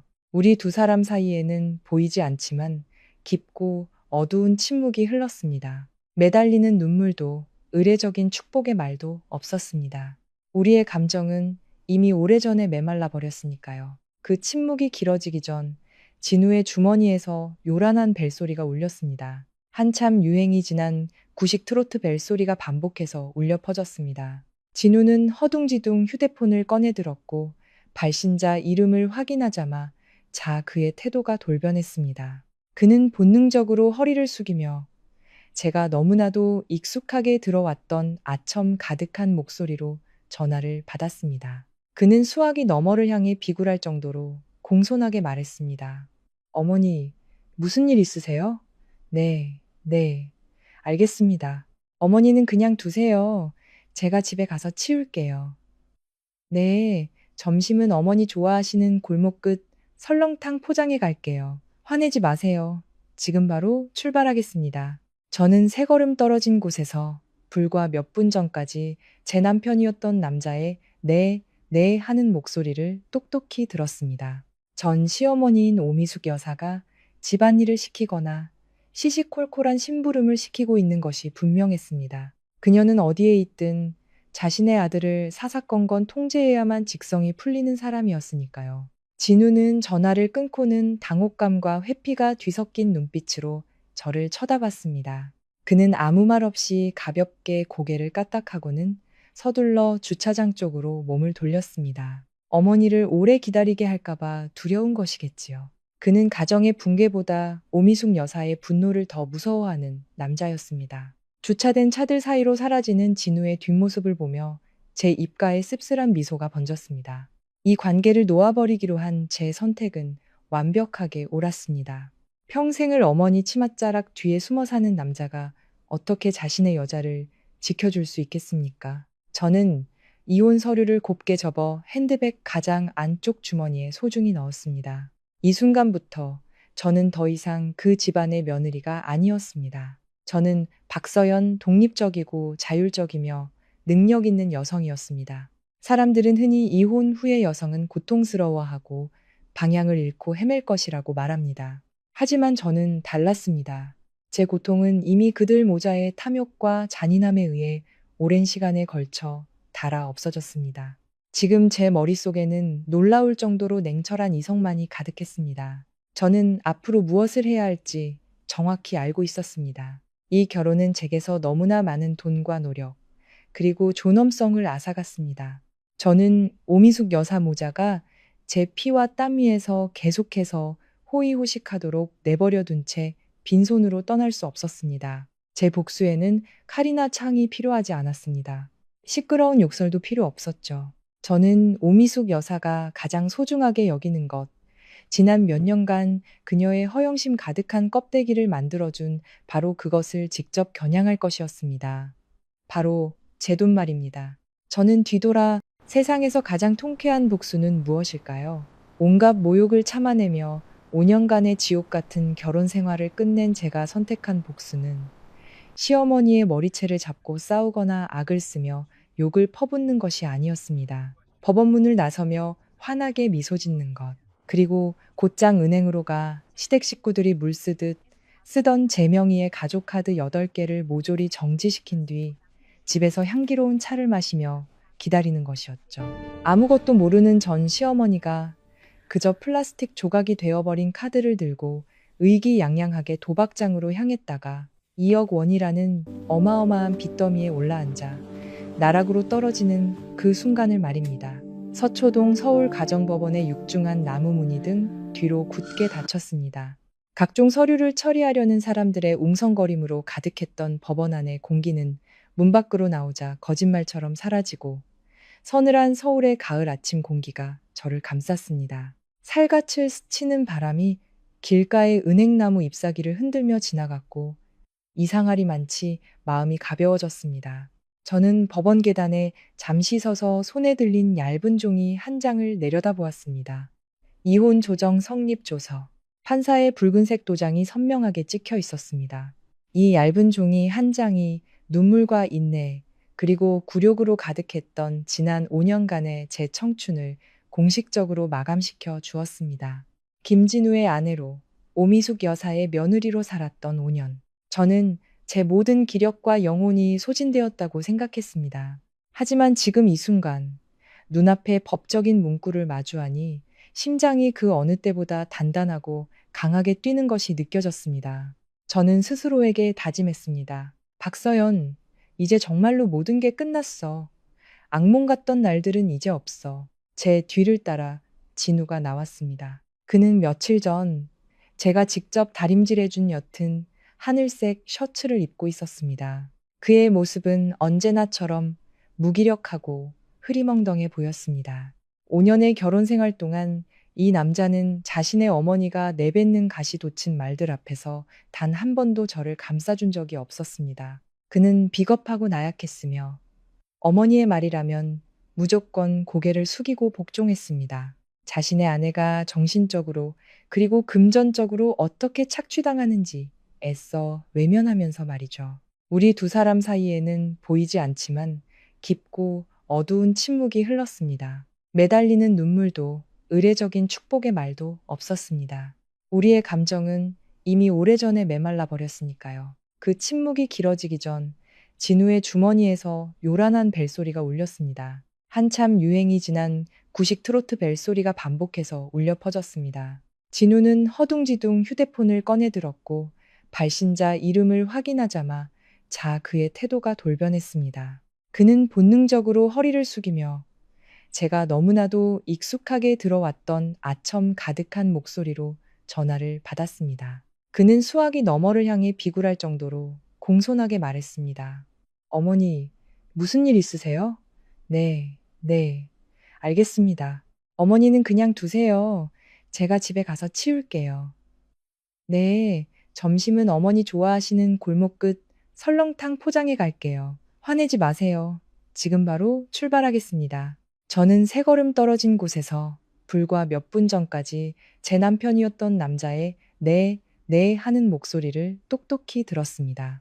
전 시어머니인 오미숙 여사가 집안일을 시키거나 시시콜콜한 심부름을 시키고 있는 것이 분명했습니다. 그녀는 어디에 있든 자신의 아들을 사사건건 통제해야만 직성이 풀리는 사람이었으니까요. 진우는 전화를 끊고는 당혹감과 회피가 뒤섞인 눈빛으로 저를 쳐다봤습니다. 그는 아무 말 없이 가볍게 고개를 까딱하고는 서둘러 주차장 쪽으로 몸을 돌렸습니다. 어머니를 오래 기다리게 할까봐 두려운 것이겠지요. 그는 가정의 붕괴보다 오미숙 여사의 분노를 더 무서워하는 남자였습니다. 주차된 차들 사이로 사라지는 진우의 뒷모습을 보며 제 입가에 씁쓸한 미소가 번졌습니다. 이 관계를 놓아버리기로 한 제 선택은 완벽하게 옳았습니다. 평생을 어머니 치맛자락 뒤에 숨어 사는 남자가 어떻게 자신의 여자를 지켜줄 수 있겠습니까? 저는 이혼 서류를 곱게 접어 핸드백 가장 안쪽 주머니에 소중히 넣었습니다. 이 순간부터 저는 더 이상 그 집안의 며느리가 아니었습니다. 저는 박서연 독립적이고 자율적이며 능력 있는 여성이었습니다. 사람들은 흔히 이혼 후의 여성은 고통스러워하고 방향을 잃고 헤맬 것이라고 말합니다. 하지만 저는 달랐습니다. 제 고통은 이미 그들 모자의 탐욕과 잔인함에 의해 오랜 시간에 걸쳐 닳아 없어졌습니다. 지금 제 머릿속에는 놀라울 정도로 냉철한 이성만이 가득했습니다. 저는 앞으로 무엇을 해야 할지 정확히 알고 있었습니다. 이 결혼은 제게서 너무나 많은 돈과 노력, 그리고 존엄성을 앗아갔습니다. 저는 오미숙 여사 모자가 제 피와 땀 위에서 계속해서 호의호식하도록 내버려 둔 채 빈손으로 떠날 수 없었습니다. 제 복수에는 칼이나 창이 필요하지 않았습니다. 시끄러운 욕설도 필요 없었죠. 저는 오미숙 여사가 가장 소중하게 여기는 것, 지난 몇 년간 그녀의 허영심 가득한 껍데기를 만들어준 바로 그것을 직접 겨냥할 것이었습니다. 바로 제 돈 말입니다. 저는 뒤돌아 테헤란로의 보도를 따라 당당한 발걸음을 옮겼습니다. 가을 하늘은 구름 한 점 없이 맑고 푸르렀습니다. 제가 가장 먼저 향한 곳은 신세 한탄을 하며 눈물 흘릴 카페도 사정을 설명하기 위한 친정도 아니었습니다. 제 목적지는 법원에서 걸어서 10분 거리에 있는 은행 지점이었습니다. 저 자신을 위한 정의를 되찾기 위한 계획이 이제 막 시작되었습니다. 제 걸음은 한치의 망설임도 없었습니다. 지난 5년간 제 어리석음으로 스스로 목에 걸었던 족쇄를 이제 제 손으로 하나씩 풀어낼 것입니다. 두고 보세요. 사랑하는 전 시어머니, 사치와 낭비의 정상에서 굴욕의 나락으로 떨어지는 기분이 어떤 것인지 곧 뼈저리게 느끼게 될 테니까요. 강남대로에 위치한 은행의 넓은 객장으로 들어서자 에어컨에서 나오는 시원한 공기가 복잡한 거리의 열기를 식혀주었습니다.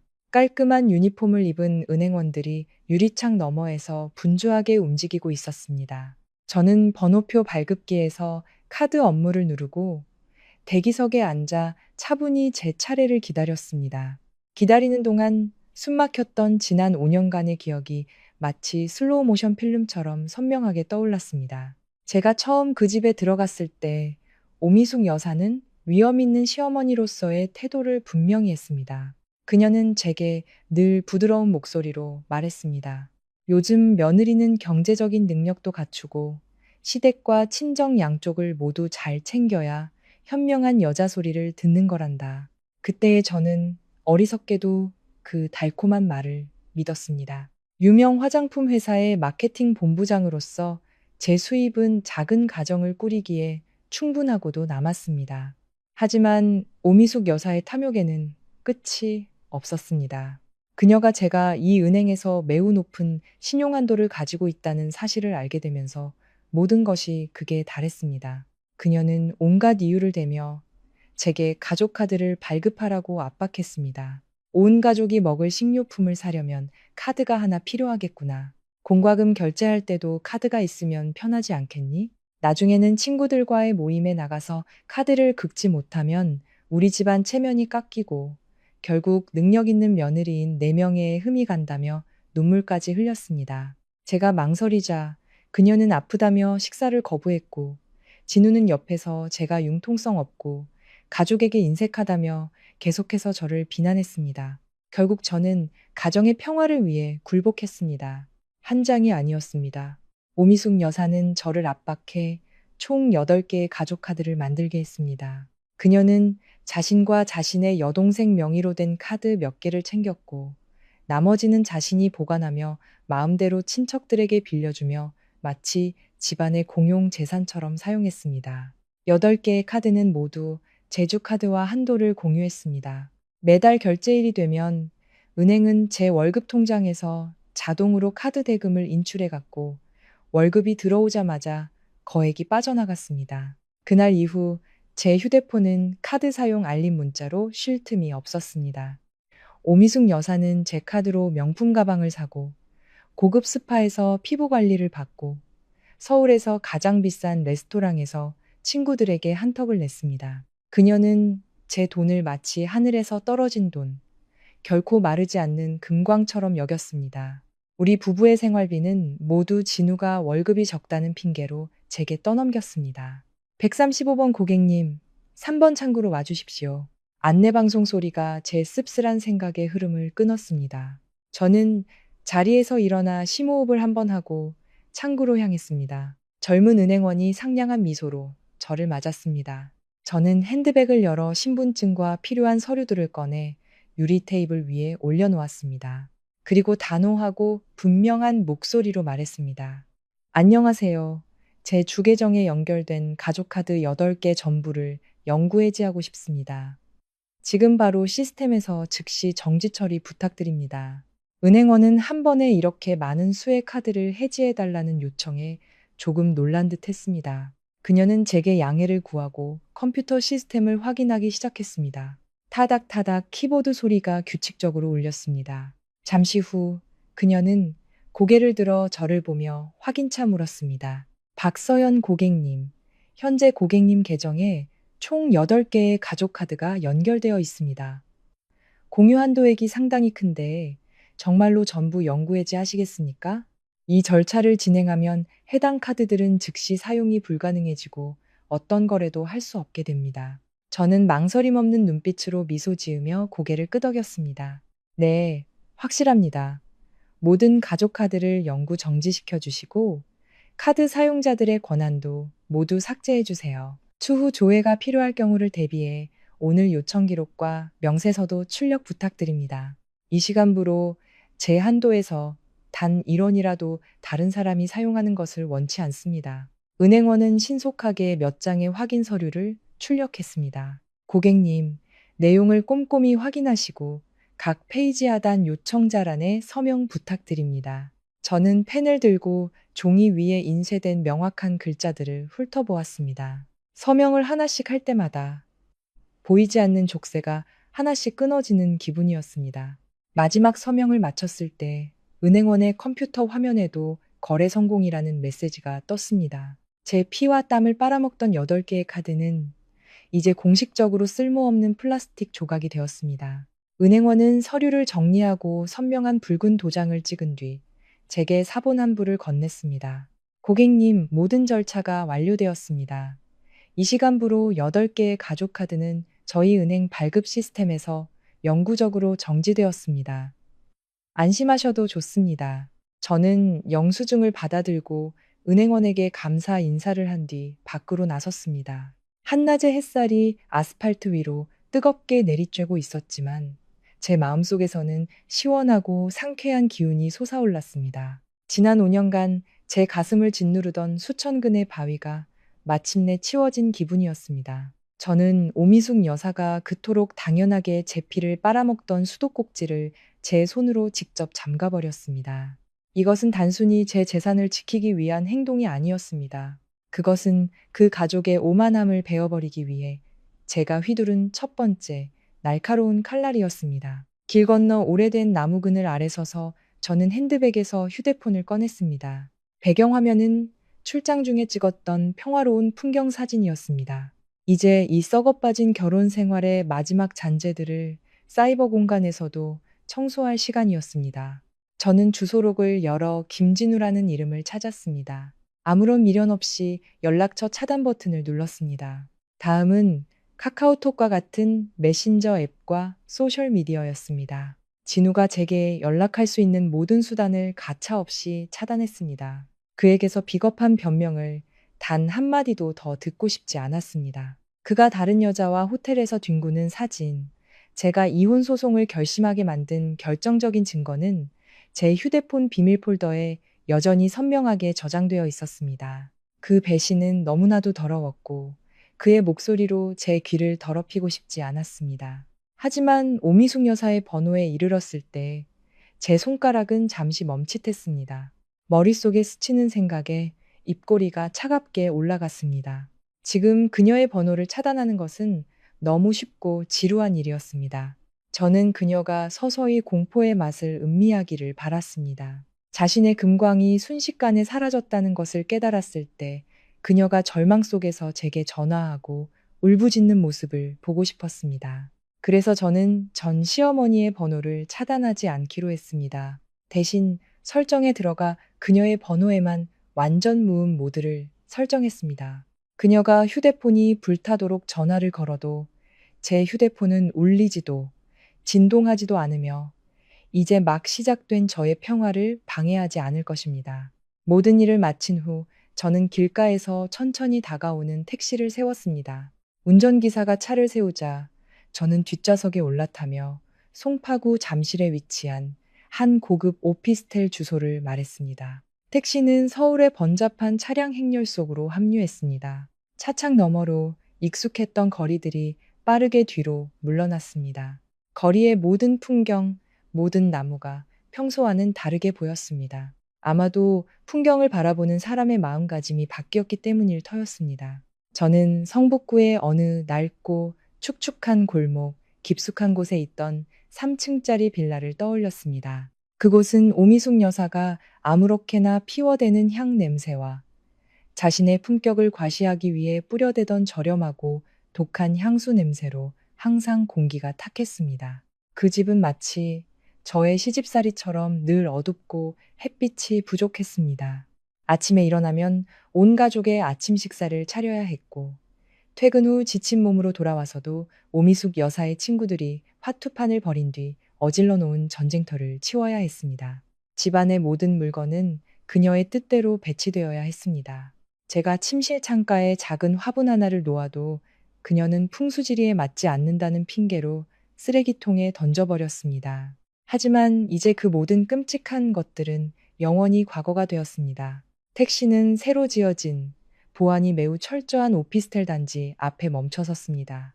저는 택시비를 지불하고 법원에 오기 전 미리 챙겨둔 개인 물품이 담긴 작은 캐리어를 끌었습니다. 엘리베이터를 타고 18층으로 올라갔습니다. 1805호의 문이 열리자 방 안 가득 쏟아지는 눈부신 자연광이 저를 맞이했습니다. 이곳은 제가 일주일 전 개인 비자금을 이용해 비밀리에 계약한 곳이었습니다. 그리 넓지는 않았습니다. 침실 하나, 주방과 이어진 거실 하나가 전부였지만 이곳은 온전히 저만의 공간이었습니다. 벽은 은은한 크림색으로 칠해져 있었고 작은 발코니에는 햇살을 받으며 자라는 페투니아 화분 몇 개가 화사하게 피어 있었습니다. 역한 향 냄새도 감시하는 눈초리도 비난 섞인 잔소리도 없었습니다. 오직 부드러운 정적과 저 자신에게 속한 공간만이 존재했습니다. 저는 거실 중앙의 푹신한 소파에 몸을 던지고 눈을 감은 채 깊은 숨을 들이마셨습니다. 진정한 자유가 제 폐부를 가득 채웠습니다. 이 기분은 마치 물에 빠져 죽어가던 사람이 수면 위로 올라와 처음으로 신선한 공기를 마시는 것과 같았습니다. 저는 앞으로 전 시댁으로부터 거대한 폭풍이 몰아칠 것을 알고 있었습니다. 하지만 저는 그들이 스스로 만든 진흙탕 속에서 허우적거리는 모습을 지켜볼 수 있는 아주 큰 우산을 이미 준비해 두었습니다. 새 집에서 달콤하고 꿈도 없는 낮잠을 자고 나니 어느새 창밖의 햇살이 주황빛으로 물들고 있었습니다. 몸은 깃털처럼 가벼웠고 정신은 더할 나위 없이 상쾌했습니다. 하지만 아직 옛집과의 인연을 완전히 끊어내기 위해 해결해야 할 중요한 일이 하나 남아 있었습니다. 제 모든 옷과 가방, 신발, 그리고 일부 개인 서류들이 여전히 그 낡은 빌라의 침실에 남아 있었습니다. 많은 여성들이 이혼 후 전남편 가족의 얼굴을 다시 보기 싫다는 이유로 자신의 물건을 포기하곤 합니다. 하지만 저는 그럴 수 없었습니다. 그것들은 모두 제 피와 땀으로 번 돈으로 산 것들이었습니다. 왜 제가 그것들을 그들 모자가 즐기도록 남겨둬야 합니까? 오미숙 여사는 좀스러운 탐욕이 있는 사람이었습니다. 항상 제 물건을 뒤져서 예쁜 것이 있으면 자기 여동생에게 주거나 자기가 쓰곤 했습니다. 저는 그녀가 다시는 제 물건에 손댈 기회를 주지 않을 작정이었습니다. 그렇다고 해서 제가 직접 그곳에 찾아가 그들의 위선적인 얼굴을 마주하고 욕설을 들을 만큼 어리석지도 않았습니다. 저는 포장 이사 서비스를 이용하기로 했습니다. 인터넷에서 평판이 좋은 이사, 업체의 번호를 찾아 전화를 걸었습니다. 저는 그들에게 오후 3시에 맞춰 전문 포장 직원 2명과 박스를 가지고 오미숙 여사의 집으로 가달라고 요청했습니다. 하지만 혹시 모를 상황에 대비해 전 시댁 식구들이 이사업체 직원들에게 함부로 굴지 못하도록 할 강력한 대리인이 필요했습니다. 저는 대학 시절부터 제 가장 친한 친구인 지은에게 전화를 걸었습니다. 지은이는 변호사였고 성격이 솔직하고 거침없으며 필요할 때는 누구보다 무서워지는 친구였습니다. 그녀는 제가 시댁에서 고통받는 모든 과정을 지켜봐왔고 항상 제게 일찌감치 이혼하라고 조언했습니다. 수화기 너머에서 금방 전화가 연결되었습니다. 여보세요. 우리 자랑스러운 돌싱 귀족께서 무슨 일이실까? 지은이의 활기찬 목소리가 들려왔습니다. 저는 웃음이 터졌습니다. 언제나 곁에 이런 멋진 친구가 있다는 사실에 마음이 따뜻해졌습니다. 지은아, 오늘 오후에 이사업체 불러서 옛집에 남은 짐 좀 빼오려고. 네가 가서 좀 감독해 줄 수 있을까? 난 그 집에 발도 들여놓기 싫은데 모르는 사람들만 보내면 오미숙 여사가 또 무슨 핑계를 대면서 짐을 못 가져가게 할까봐 걱정돼서. 지은이는 즉시 대답했습니다. 어이구, 그런 사소한 일로 뭘 고민해. 나한테 맡겨. 내가 그 괴물 같은 시어머니랑 한바탕 할 날을 얼마나 벼르고 있었는데. 오늘 내가 거기 여신처럼 버티고 서 있을 테니 누가 내 옷 하나라도 건드리기만 해보라지. 근데 짐은 어디로 옮길 거야? 너희 새 집으로? 저는 서둘러 그녀를 말렸습니다. 안 돼. 절대로 그 사람들이 내 새 주소를 알게 해서는 안 돼. 이사업체에는 도착지를 마포에 있는 내 집 주소로 알려뒀어. 일단 짐을 내 집으로 옮겨서 며칠만 좀 숨겨줘. 상황이 잠잠해지면 내가 직접 차 몰고 가서 가져올게. 오미숙 여사가 이삿짐 차를 미행해서 내 집을 알아내고 난리칠 수도 있으니까. 지은이는 감탄하며 칭찬했습니다. 이야, 똑똑한데? 끊으려면 아주 싹을 잘라버려야지. 흔적도 없이. 너는 아무 걱정 말고 푹 쉬고 있어. 오후 3시에 세상에서 가장 통쾌한 복수는 무엇일까요? 온갖 모욕을 참아내며 5년간의 지옥 같은 결혼 생활을 끝낸 제가 선택한 복수는 시어머니의 머리채를 잡고 싸우거나 악을 쓰며 욕을 퍼붓는 것이 아니었습니다. 법원문을 나서며 환하게 미소 짓는 것. 그리고 곧장 은행으로 가 시댁 식구들이 물쓰듯 쓰던 제명의의 가족카드 8개를 모조리 정지시킨 뒤 집에서 향기로운 차를 마시며 기다리는 것이었죠.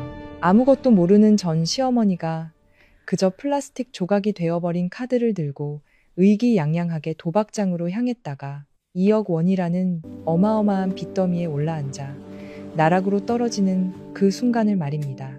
서초동 서울가정법원의 육중한 나무무늬 등 뒤로 굳게 닫혔습니다. 각종 서류를 처리하려는 사람들의 웅성거림으로 가득했던 법원 안의 공기는 문 밖으로 나오자 거짓말처럼 사라지고 서늘한 서울의 가을 아침 공기가 저를 감쌌습니다. 살갗을 스치는 바람이 길가의 은행나무 잎사귀를 흔들며 지나갔고 이상하리 많지 마음이 가벼워졌습니다. 저는 법원 계단에 잠시 서서 손에 들린 얇은 종이 한 장을 내려다보았습니다. 이혼 조정 성립 조서. 판사의 붉은색 도장이 선명하게 찍혀 있었습니다. 이 얇은 종이 한 장이 눈물과 인내, 그리고 굴욕으로 가득했던 지난 5년간의 제 청춘을 공식적으로 마감시켜 주었습니다. 김진우의 아내로, 오미숙 여사의 며느리로 살았던 5년. 저는 제 모든 기력과 영혼이 소진되었다고 생각했습니다. 하지만 지금 이 순간, 눈앞에 법적인 문구를 마주하니 심장이 그 어느 때보다 단단하고 강하게 뛰는 것이 느껴졌습니다. 저는 스스로에게 다짐했습니다. 박서연, 이제 정말로 모든 게 끝났어. 악몽 같던 날들은 이제 없어. 제 뒤를 따라 진우가 나왔습니다. 그는 며칠 전 제가 직접 다림질해준 옅은 하늘색 셔츠를 입고 있었습니다. 그의 모습은 언제나처럼 무기력하고 흐리멍덩해 보였습니다. 5년의 결혼 생활 동안 이 남자는 자신의 어머니가 내뱉는 가시 돋친 말들 앞에서 단 한 번도 저를 감싸준 적이 없었습니다. 그는 비겁하고 나약했으며 어머니의 말이라면 무조건 고개를 숙이고 복종했습니다. 자신의 아내가 정신적으로 그리고 금전적으로 어떻게 착취당하는지 애써 외면하면서 말이죠. 우리 두 사람 사이에는 보이지 않지만 깊고 어두운 침묵이 흘렀습니다. 매달리는 눈물도 의례적인 축복의 말도 없었습니다. 우리의 감정은 이미 오래전에 메말라 버렸으니까요. 그 침묵이 길어지기 전 진우의 주머니에서 요란한 벨소리가 울렸습니다. 한참 유행이 지난 구식 트로트 벨소리가 반복해서 울려 퍼졌습니다. 진우는 허둥지둥 휴대폰을 꺼내 들었고 발신자 이름을 확인하자마 그의 태도가 돌변했습니다. 그는 본능적으로 허리를 숙이며 제가 너무나도 익숙하게 들어왔던 아첨 가득한 목소리로 전화를 받았습니다. 그는 수화기 너머를 향해 비굴할 정도로 공손하게 말했습니다. 어머니, 무슨 일 있으세요? 네, 네, 알겠습니다. 어머니는 그냥 두세요. 제가 집에 가서 치울게요. 네, 점심은 어머니 좋아하시는 골목 끝 설렁탕 포장해 갈게요. 화내지 마세요. 지금 바로 출발하겠습니다.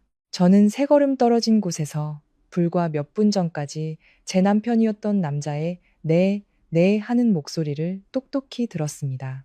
전 시어머니인 오미숙 여사가 집안일을 시키거나 시시콜콜한 심부름을 시키고 있는 것이 분명했습니다. 그녀는 어디에 있든 자신의 아들을 사사건건 통제해야만 직성이 풀리는 사람이었으니까요. 진우는 전화를 끊고는 당혹감과 회피가 뒤섞인 눈빛으로 저를 쳐다봤습니다. 그는 아무 말 없이 가볍게 고개를 까딱하고는 서둘러 주차장 쪽으로 몸을 돌렸습니다. 어머니를 오래 기다리게 할까봐 두려운 것이겠지요. 그는 가정의 붕괴보다 오미숙 여사의 분노를 더 무서워하는 남자였습니다. 주차된 차들 사이로 사라지는 진우의 뒷모습을 보며 제 입가에 씁쓸한 미소가 번졌습니다. 이 관계를 놓아버리기로 한 제 선택은 완벽하게 옳았습니다. 평생을 어머니 치맛자락 뒤에 숨어 사는 남자가 세상에서 가장 통쾌한 복수는 무엇일까요? 온갖 모욕을 참아내며 5년간의 지옥 같은 결혼 생활을 끝낸 제가 선택한 복수는 시어머니의 머리채를 잡고 싸우거나 악을 쓰며 욕을 퍼붓는 것이 아니었습니다. 법원문을 나서며 환하게 미소 짓는 것. 그리고 곧장 은행으로 가 시댁 식구들이 물 쓰듯 쓰던 제 명의의 가족 카드 8개를 모조리 정지시킨 뒤 집에서 향기로운 차를 마시며 기다리는 것이었죠. 아무것도 모르는 전 시어머니가 그저 플라스틱 조각이 되어버린 카드를 들고 의기양양하게 도박장으로 향했다가 2억 원이라는 어마어마한 빚더미에 올라앉아 나락으로 떨어지는 그 순간을 말입니다. 서초동 서울가정법원의 육중한 나무무늬 등 뒤로 굳게 닫혔습니다. 각종 서류를 처리하려는 사람들의 웅성거림으로 가득했던 법원 안의 공기는 문 밖으로 나오자 거짓말처럼 사라지고 서늘한 서울의 가을 아침 공기가 저를 감쌌습니다. 살갗을 스치는 바람이 길가의 은행나무 잎사귀를 흔들며 지나갔고 이상하리 많지 마음이 가벼워졌습니다. 저는 법원 계단에 잠시 서서 손에 들린 얇은 종이 한 장을 내려다보았습니다. 이혼 조정 성립 조서. 판사의 붉은색 도장이 선명하게 찍혀 있었습니다. 이 얇은 종이 한 장이 눈물과 인내, 그리고 굴욕으로 가득했던 지난 5년간의 제 청춘을 공식적으로 마감시켜 주었습니다. 김진우의 아내로 오미숙 여사의 며느리로 살았던 5년. 저는 제 모든 기력과 영혼이 소진되었다고 생각했습니다. 하지만 지금 이 순간 눈앞에 법적인 문구를 마주하니 심장이 그 어느 때보다 단단하고 강하게 뛰는 것이 느껴졌습니다. 저는 스스로에게 다짐했습니다. 박서연, 이제 정말로 모든 게 끝났어.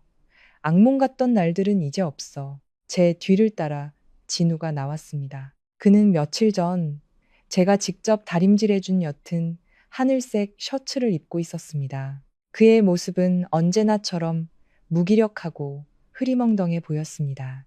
5년의 결혼 생활 동안 이 남자는 자신의 어머니가 내뱉는 가시 돋친 말들 앞에서 단 한 번도 저를 감싸준 적이 없었습니다. 그는 비겁하고 나약했으며 어머니의 말이라면 무조건 고개를 숙이고 복종했습니다. 자신의 아내가 정신적으로 그리고 금전적으로 어떻게 착취당하는지 애써 외면하면서 말이죠. 우리 두 사람 사이에는 보이지 않지만 깊고 어두운 침묵이 흘렀습니다. 매달리는 눈물도 의례적인 축복의 말도 없었습니다. 우리의 감정은 이미 오래전에 메말라 버렸으니까요. 그 침묵이 길어지기 전 진우의 주머니에서 요란한 벨소리가 울렸습니다. 한참 유행이 지난 구식 트로트 벨소리가 반복해서 울려 퍼졌습니다. 진우는 허둥지둥 휴대폰을 꺼내 들었고 발신자 이름을 확인하자마 그의 태도가 돌변했습니다. 그는 본능적으로 허리를 숙이며 제가 너무나도 익숙하게 들어왔던 아첨 가득한 목소리로 전화를 받았습니다. 그는 수화기 너머를 향해 비굴할 정도로 공손하게 말했습니다. 어머니, 무슨 일 있으세요? 네, 네, 알겠습니다. 어머니는 그냥 두세요. 제가 집에 가서 치울게요. 네, 점심은 어머니 좋아하시는 골목 끝 설렁탕 포장해 갈게요. 화내지 마세요. 지금 바로 출발하겠습니다. 저는 세 걸음 떨어진 곳에서 불과 몇 분 전까지 제 남편이었던 남자의 네, 네 하는 목소리를 똑똑히 들었습니다. 전 시어머니인 오미숙 여사가 집안일을 시키거나 시시콜콜한 심부름을 시키고 있는 것이 분명했습니다. 그녀는 어디에 있든 자신의 아들을 사사건건 통제해야만 직성이 풀리는 사람이었으니까요. 진우는 전화를 끊고는 당혹감과 회피가 뒤섞인 눈빛으로 저를 쳐다봤습니다. 그는 아무 말 없이 가볍게 고개를 까딱하고는 서둘러 주차장 쪽으로 몸을 돌렸습니다. 어머니를 오래 기다리게 할까봐 두려운 것이겠지요. 그는 가정의 붕괴보다 오미숙 여사의 분노를 더 무서워하는 남자였습니다. 주차된 차들 사이로 사라지는 진우의 뒷모습을 보며 제 입가에 씁쓸한 미소가 번졌습니다. 이 관계를 놓아버리기로 한 제 선택은 완벽하게 옳았습니다. 평생을 어머니 치맛자락 뒤에 숨어 사는 남자가 어떻게 자신의 여자를 지켜줄 수 있겠습니까? 저는 이혼 서류를 곱게 접어 핸드백 가장 안쪽 주머니에 소중히 넣었습니다. 이 순간부터 저는 더 이상 그 집안의 며느리가 아니었습니다. 저는 박서연 독립적이고 자율적이며 능력 있는 여성이었습니다. 사람들은 흔히 이혼 후의 여성은 고통스러워하고 방향을 잃고 헤맬 것이라고 말합니다. 하지만 저는 달랐습니다. 제 고통은 이미 그들 모자의 탐욕과 잔인함에 의해 오랜 시간에 걸쳐 닳아 없어졌습니다. 지금 제 머릿속에는 놀라울 정도로 냉철한 이성만이 가득했습니다. 저는 앞으로 무엇을 해야 할지 정확히 알고 있었습니다. 이 결혼은 제게서 너무나 많은 돈과 노력, 그리고 존엄성을 앗아갔습니다.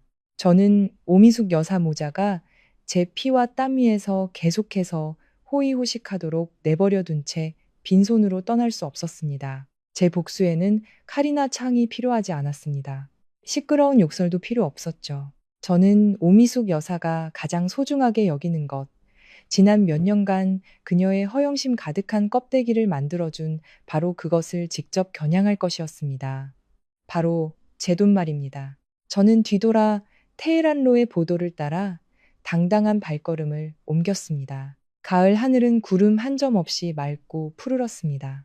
제가 가장 먼저 향한 곳은 신세 한탄을 하며 눈물 흘릴 카페도 사정을 설명하기 위한 친정도 아니었습니다. 제 목적지는 법원에서 걸어서 10분 거리에 있는 은행 지점이었습니다. 저 자신을 위한 정의를 되찾기 위한 계획이 이제 막 시작되었습니다. 제 걸음은 한치의 망설임도 없었습니다. 지난 5년간 제 어리석음으로 스스로 목에 걸었던 족쇄를 이제 제 손으로 하나씩 풀어낼 것입니다. 두고 보세요. 사랑하는 전 시어머니, 사치와 낭비의 정상에서 굴욕의 나락으로 떨어지는 기분이 어떤 것인지 곧 뼈저리게 느끼게 될 테니까요. 강남대로에 위치한 은행의 넓은 객장으로 들어서자 에어컨에서 나오는 시원한 공기가 복잡한 거리의 열기를 식혀주었습니다. 깔끔한 유니폼을 입은 은행원들이 유리창 너머에서 분주하게 움직이고 있었습니다. 저는 번호표 발급기에서 카드 업무를 누르고 대기석에 앉아 차분히 제 차례를 기다렸습니다. 기다리는 동안 숨막혔던 지난 5년간의 기억이 마치 슬로우 모션 필름처럼 선명하게 떠올랐습니다. 제가 처음 그 집에 들어갔을 때 오미숙 여사는 위험 있는 시어머니로서의 태도를 분명히 했습니다. 그녀는 제게 늘 부드러운 목소리로 말했습니다. 요즘 며느리는 경제적인 능력도 갖추고 시댁과 친정 양쪽을 모두 잘 챙겨야 현명한 여자 소리를 듣는 거란다. 그때의 저는 어리석게도 그 달콤한 말을 믿었습니다. 유명 화장품 회사의 마케팅 본부장으로서 제 수입은 작은 가정을 꾸리기에 충분하고도 남았습니다. 하지만 오미숙 여사의 탐욕에는 끝이 없었습니다. 그녀가 제가 이 은행에서 매우 높은 신용한도를 가지고 있다는 사실을 알게 되면서 모든 것이 극에 달했습니다. 그녀는 온갖 이유를 대며 제게 가족 카드를 발급하라고 압박했습니다. 온 가족이 먹을 식료품을 사려면 카드가 하나 필요하겠구나. 공과금 결제할 때도 카드가 있으면 편하지 않겠니? 나중에는 친구들과의 모임에 나가서 카드를 긁지 못하면 우리 집안 체면이 깎이고 결국 능력 있는 며느리인 4명의 흠이 간다며 눈물까지 흘렸습니다. 제가 망설이자 그녀는 아프다며 식사를 거부했고 진우는 옆에서 제가 융통성 없고 가족에게 인색하다며 계속해서 저를 비난했습니다. 결국 저는 가정의 평화를 위해 굴복했습니다. 한 장이 아니었습니다. 오미숙 여사는 저를 압박해 총 8개의 가족 카드를 만들게 했습니다. 그녀는 자신과 자신의 여동생 명의로 된 카드 몇 개를 챙겼고 나머지는 자신이 보관하며 마음대로 친척들에게 빌려주며 마치 집안의 공용 재산처럼 사용했습니다. 8개의 카드는 모두 제주카드와 한도를 공유했습니다. 매달 결제일이 되면 은행은 제 월급 통장에서 자동으로 카드 대금을 인출해갔고 월급이 들어오자마자 거액이 빠져나갔습니다. 그날 이후 제 휴대폰은 카드 사용 알림 문자로 쉴 틈이 없었습니다.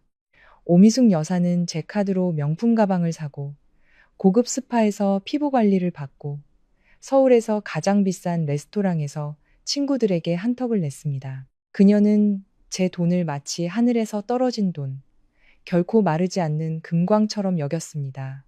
우리 부부의 생활비는 모두 진우가 월급이 적다는 핑계로 제게 떠넘겼습니다.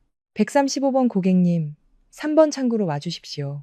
안내방송 소리가 제 씁쓸한 생각의 흐름을 끊었습니다. 저는 자리에서 일어나 심호흡을 한번 하고 창구로 향했습니다. 젊은 은행원이 상냥한 미소로 저를 맞았습니다. 저는 핸드백을 열어 신분증과 필요한 서류들을 꺼내 유리 테이블 위에 올려놓았습니다. 그리고 단호하고 분명한 목소리로 말했습니다. 안녕하세요. 제 주계정에 연결된 가족카드 8개 전부를 영구 해지하고 싶습니다. 지금 바로 시스템에서 즉시 정지 처리 부탁드립니다. 은행원은 한 번에 이렇게 많은 수의 카드를 해지해달라는 요청에 조금 놀란 듯 했습니다. 그녀는 제게 양해를 구하고 컴퓨터 시스템을 확인하기 시작했습니다. 타닥타닥 키보드 소리가 규칙적으로 울렸습니다. 잠시 후 그녀는 고개를 들어 저를 보며 확인차 물었습니다. 박서연 고객님, 현재 고객님 계정에 총 8개의 가족 카드가 연결되어 있습니다. 공유 한도액이 상당히 큰데 정말로 전부 영구 해지하시겠습니까? 이 절차를 진행하면 해당 카드들은 즉시 사용이 불가능해지고 어떤 거래도 할 수 없게 됩니다. 저는 망설임 없는 눈빛으로 미소 지으며 고개를 끄덕였습니다. 네, 확실합니다. 모든 가족 카드를 영구 정지시켜 주시고 카드 사용자들의 권한도 모두 삭제해 주세요. 추후 조회가 필요할 경우를 대비해 오늘 요청 기록과 명세서도 출력 부탁드립니다. 이 시간부로 제 한도에서 단 1원이라도 다른 사람이 사용하는 것을 원치 않습니다. 은행원은 신속하게 몇 장의 확인 서류를 출력했습니다. 고객님, 내용을 꼼꼼히 확인하시고 각 페이지 하단 요청자란에 서명 부탁드립니다. 저는 펜을 들고 종이 위에 인쇄된 명확한 글자들을 훑어보았습니다. 서명을 하나씩 할 때마다 보이지 않는 족쇄가 하나씩 끊어지는 기분이었습니다. 마지막 서명을 마쳤을 때 은행원의 컴퓨터 화면에도 거래 성공이라는 메시지가 떴습니다. 제 피와 땀을 빨아먹던 8개의 카드는 이제 공식적으로 쓸모없는 플라스틱 조각이 되었습니다. 은행원은 서류를 정리하고 선명한 붉은 도장을 찍은 뒤 제게 사본 한 부를 건넸습니다. 고객님, 모든 절차가 완료되었습니다. 이 시간부로 8개의 가족 카드는 저희 은행 발급 시스템에서 영구적으로 정지되었습니다. 안심하셔도 좋습니다. 저는 영수증을 받아들고 은행원에게 감사 인사를 한 뒤 밖으로 나섰습니다. 한낮의 햇살이 아스팔트 위로 뜨겁게 내리쬐고 있었지만 제 마음속에서는 시원하고 상쾌한 기운이 솟아올랐습니다. 지난 5년간 제 가슴을 짓누르던 수천 근의 바위가 마침내 치워진 기분이었습니다. 저는 오미숙 여사가 그토록 당연하게 제 피를 빨아먹던 수도꼭지를 제 손으로 직접 잠가버렸습니다. 이것은 단순히 제 재산을 지키기 위한 행동이 아니었습니다. 그것은 그 가족의 오만함을 베어버리기 위해 제가 휘두른 첫 번째 날카로운 칼날이었습니다. 길 건너 오래된 나무 그늘 아래 서서 저는 핸드백에서 휴대폰을 꺼냈습니다. 배경화면은 출장 중에 찍었던 평화로운 풍경 사진이었습니다. 이제 이 썩어빠진 결혼 생활의 마지막 잔재들을 사이버 공간에서도 청소할 시간이었습니다. 저는 주소록을 열어 김진우라는 이름을 찾았습니다. 아무런 미련 없이 연락처 차단 버튼을 눌렀습니다. 다음은 카카오톡과 같은 메신저 앱과 소셜미디어였습니다. 진우가 제게 연락할 수 있는 모든 수단을 가차없이 차단했습니다. 그에게서 비겁한 변명을 단 한마디도 더 듣고 싶지 않았습니다. 그가 다른 여자와 호텔에서 뒹구는 사진, 제가 이혼 소송을 결심하게 만든 결정적인 증거는 제 휴대폰 비밀 폴더에 여전히 선명하게 저장되어 있었습니다. 그 배신은 너무나도 더러웠고 그의 목소리로 제 귀를 더럽히고 싶지 않았습니다. 하지만 오미숙 여사의 번호에 이르렀을 때 제 손가락은 잠시 멈칫했습니다. 머릿속에 스치는 생각에 입꼬리가 차갑게 올라갔습니다. 지금 그녀의 번호를 차단하는 것은 너무 쉽고 지루한 일이었습니다. 저는 그녀가 서서히 공포의 맛을 음미하기를 바랐습니다. 자신의 금광이 순식간에 사라졌다는 것을 깨달았을 때 그녀가 절망 속에서 제게 전화하고 울부짖는 모습을 보고 싶었습니다. 그래서 저는 전 시어머니의 번호를 차단하지 않기로 했습니다.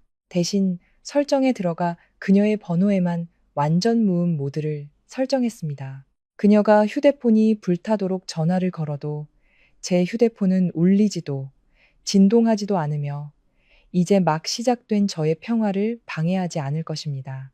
모든 일을 마친 후 저는 길가에서 천천히 다가오는 택시를 세웠습니다. 운전기사가 차를 세우자 저는 뒷좌석에 올라타며 송파구 잠실에 위치한 한 고급 오피스텔 주소를 말했습니다. 택시는 서울의 번잡한 차량 행렬 속으로 합류했습니다. 차창 너머로 익숙했던 거리들이 빠르게 뒤로 물러났습니다. 거리의 모든 풍경, 모든 나무가 평소와는 다르게 보였습니다. 아마도 풍경을 바라보는 사람의 마음가짐이 바뀌었기 때문일 터였습니다. 저는 성북구의 어느 낡고 축축한 골목, 깊숙한 곳에 있던 3층짜리 빌라를 떠올렸습니다. 그곳은 오미숙 여사가 아무렇게나 피워대는 향 냄새와 자신의 품격을 과시하기 위해 뿌려대던 저렴하고 독한 향수 냄새로 항상 공기가 탁했습니다. 그 집은 마치 저의 시집살이처럼 늘 어둡고 햇빛이 부족했습니다. 아침에 일어나면 온 가족의 아침 식사를 차려야 했고 퇴근 후 지친 몸으로 돌아와서도 오미숙 여사의 친구들이 화투판을 벌인 뒤 어질러 놓은 전쟁터를 치워야 했습니다. 집안의 모든 물건은 그녀의 뜻대로 배치되어야 했습니다. 제가 침실 창가에 작은 화분 하나를 놓아도 그녀는 풍수지리에 맞지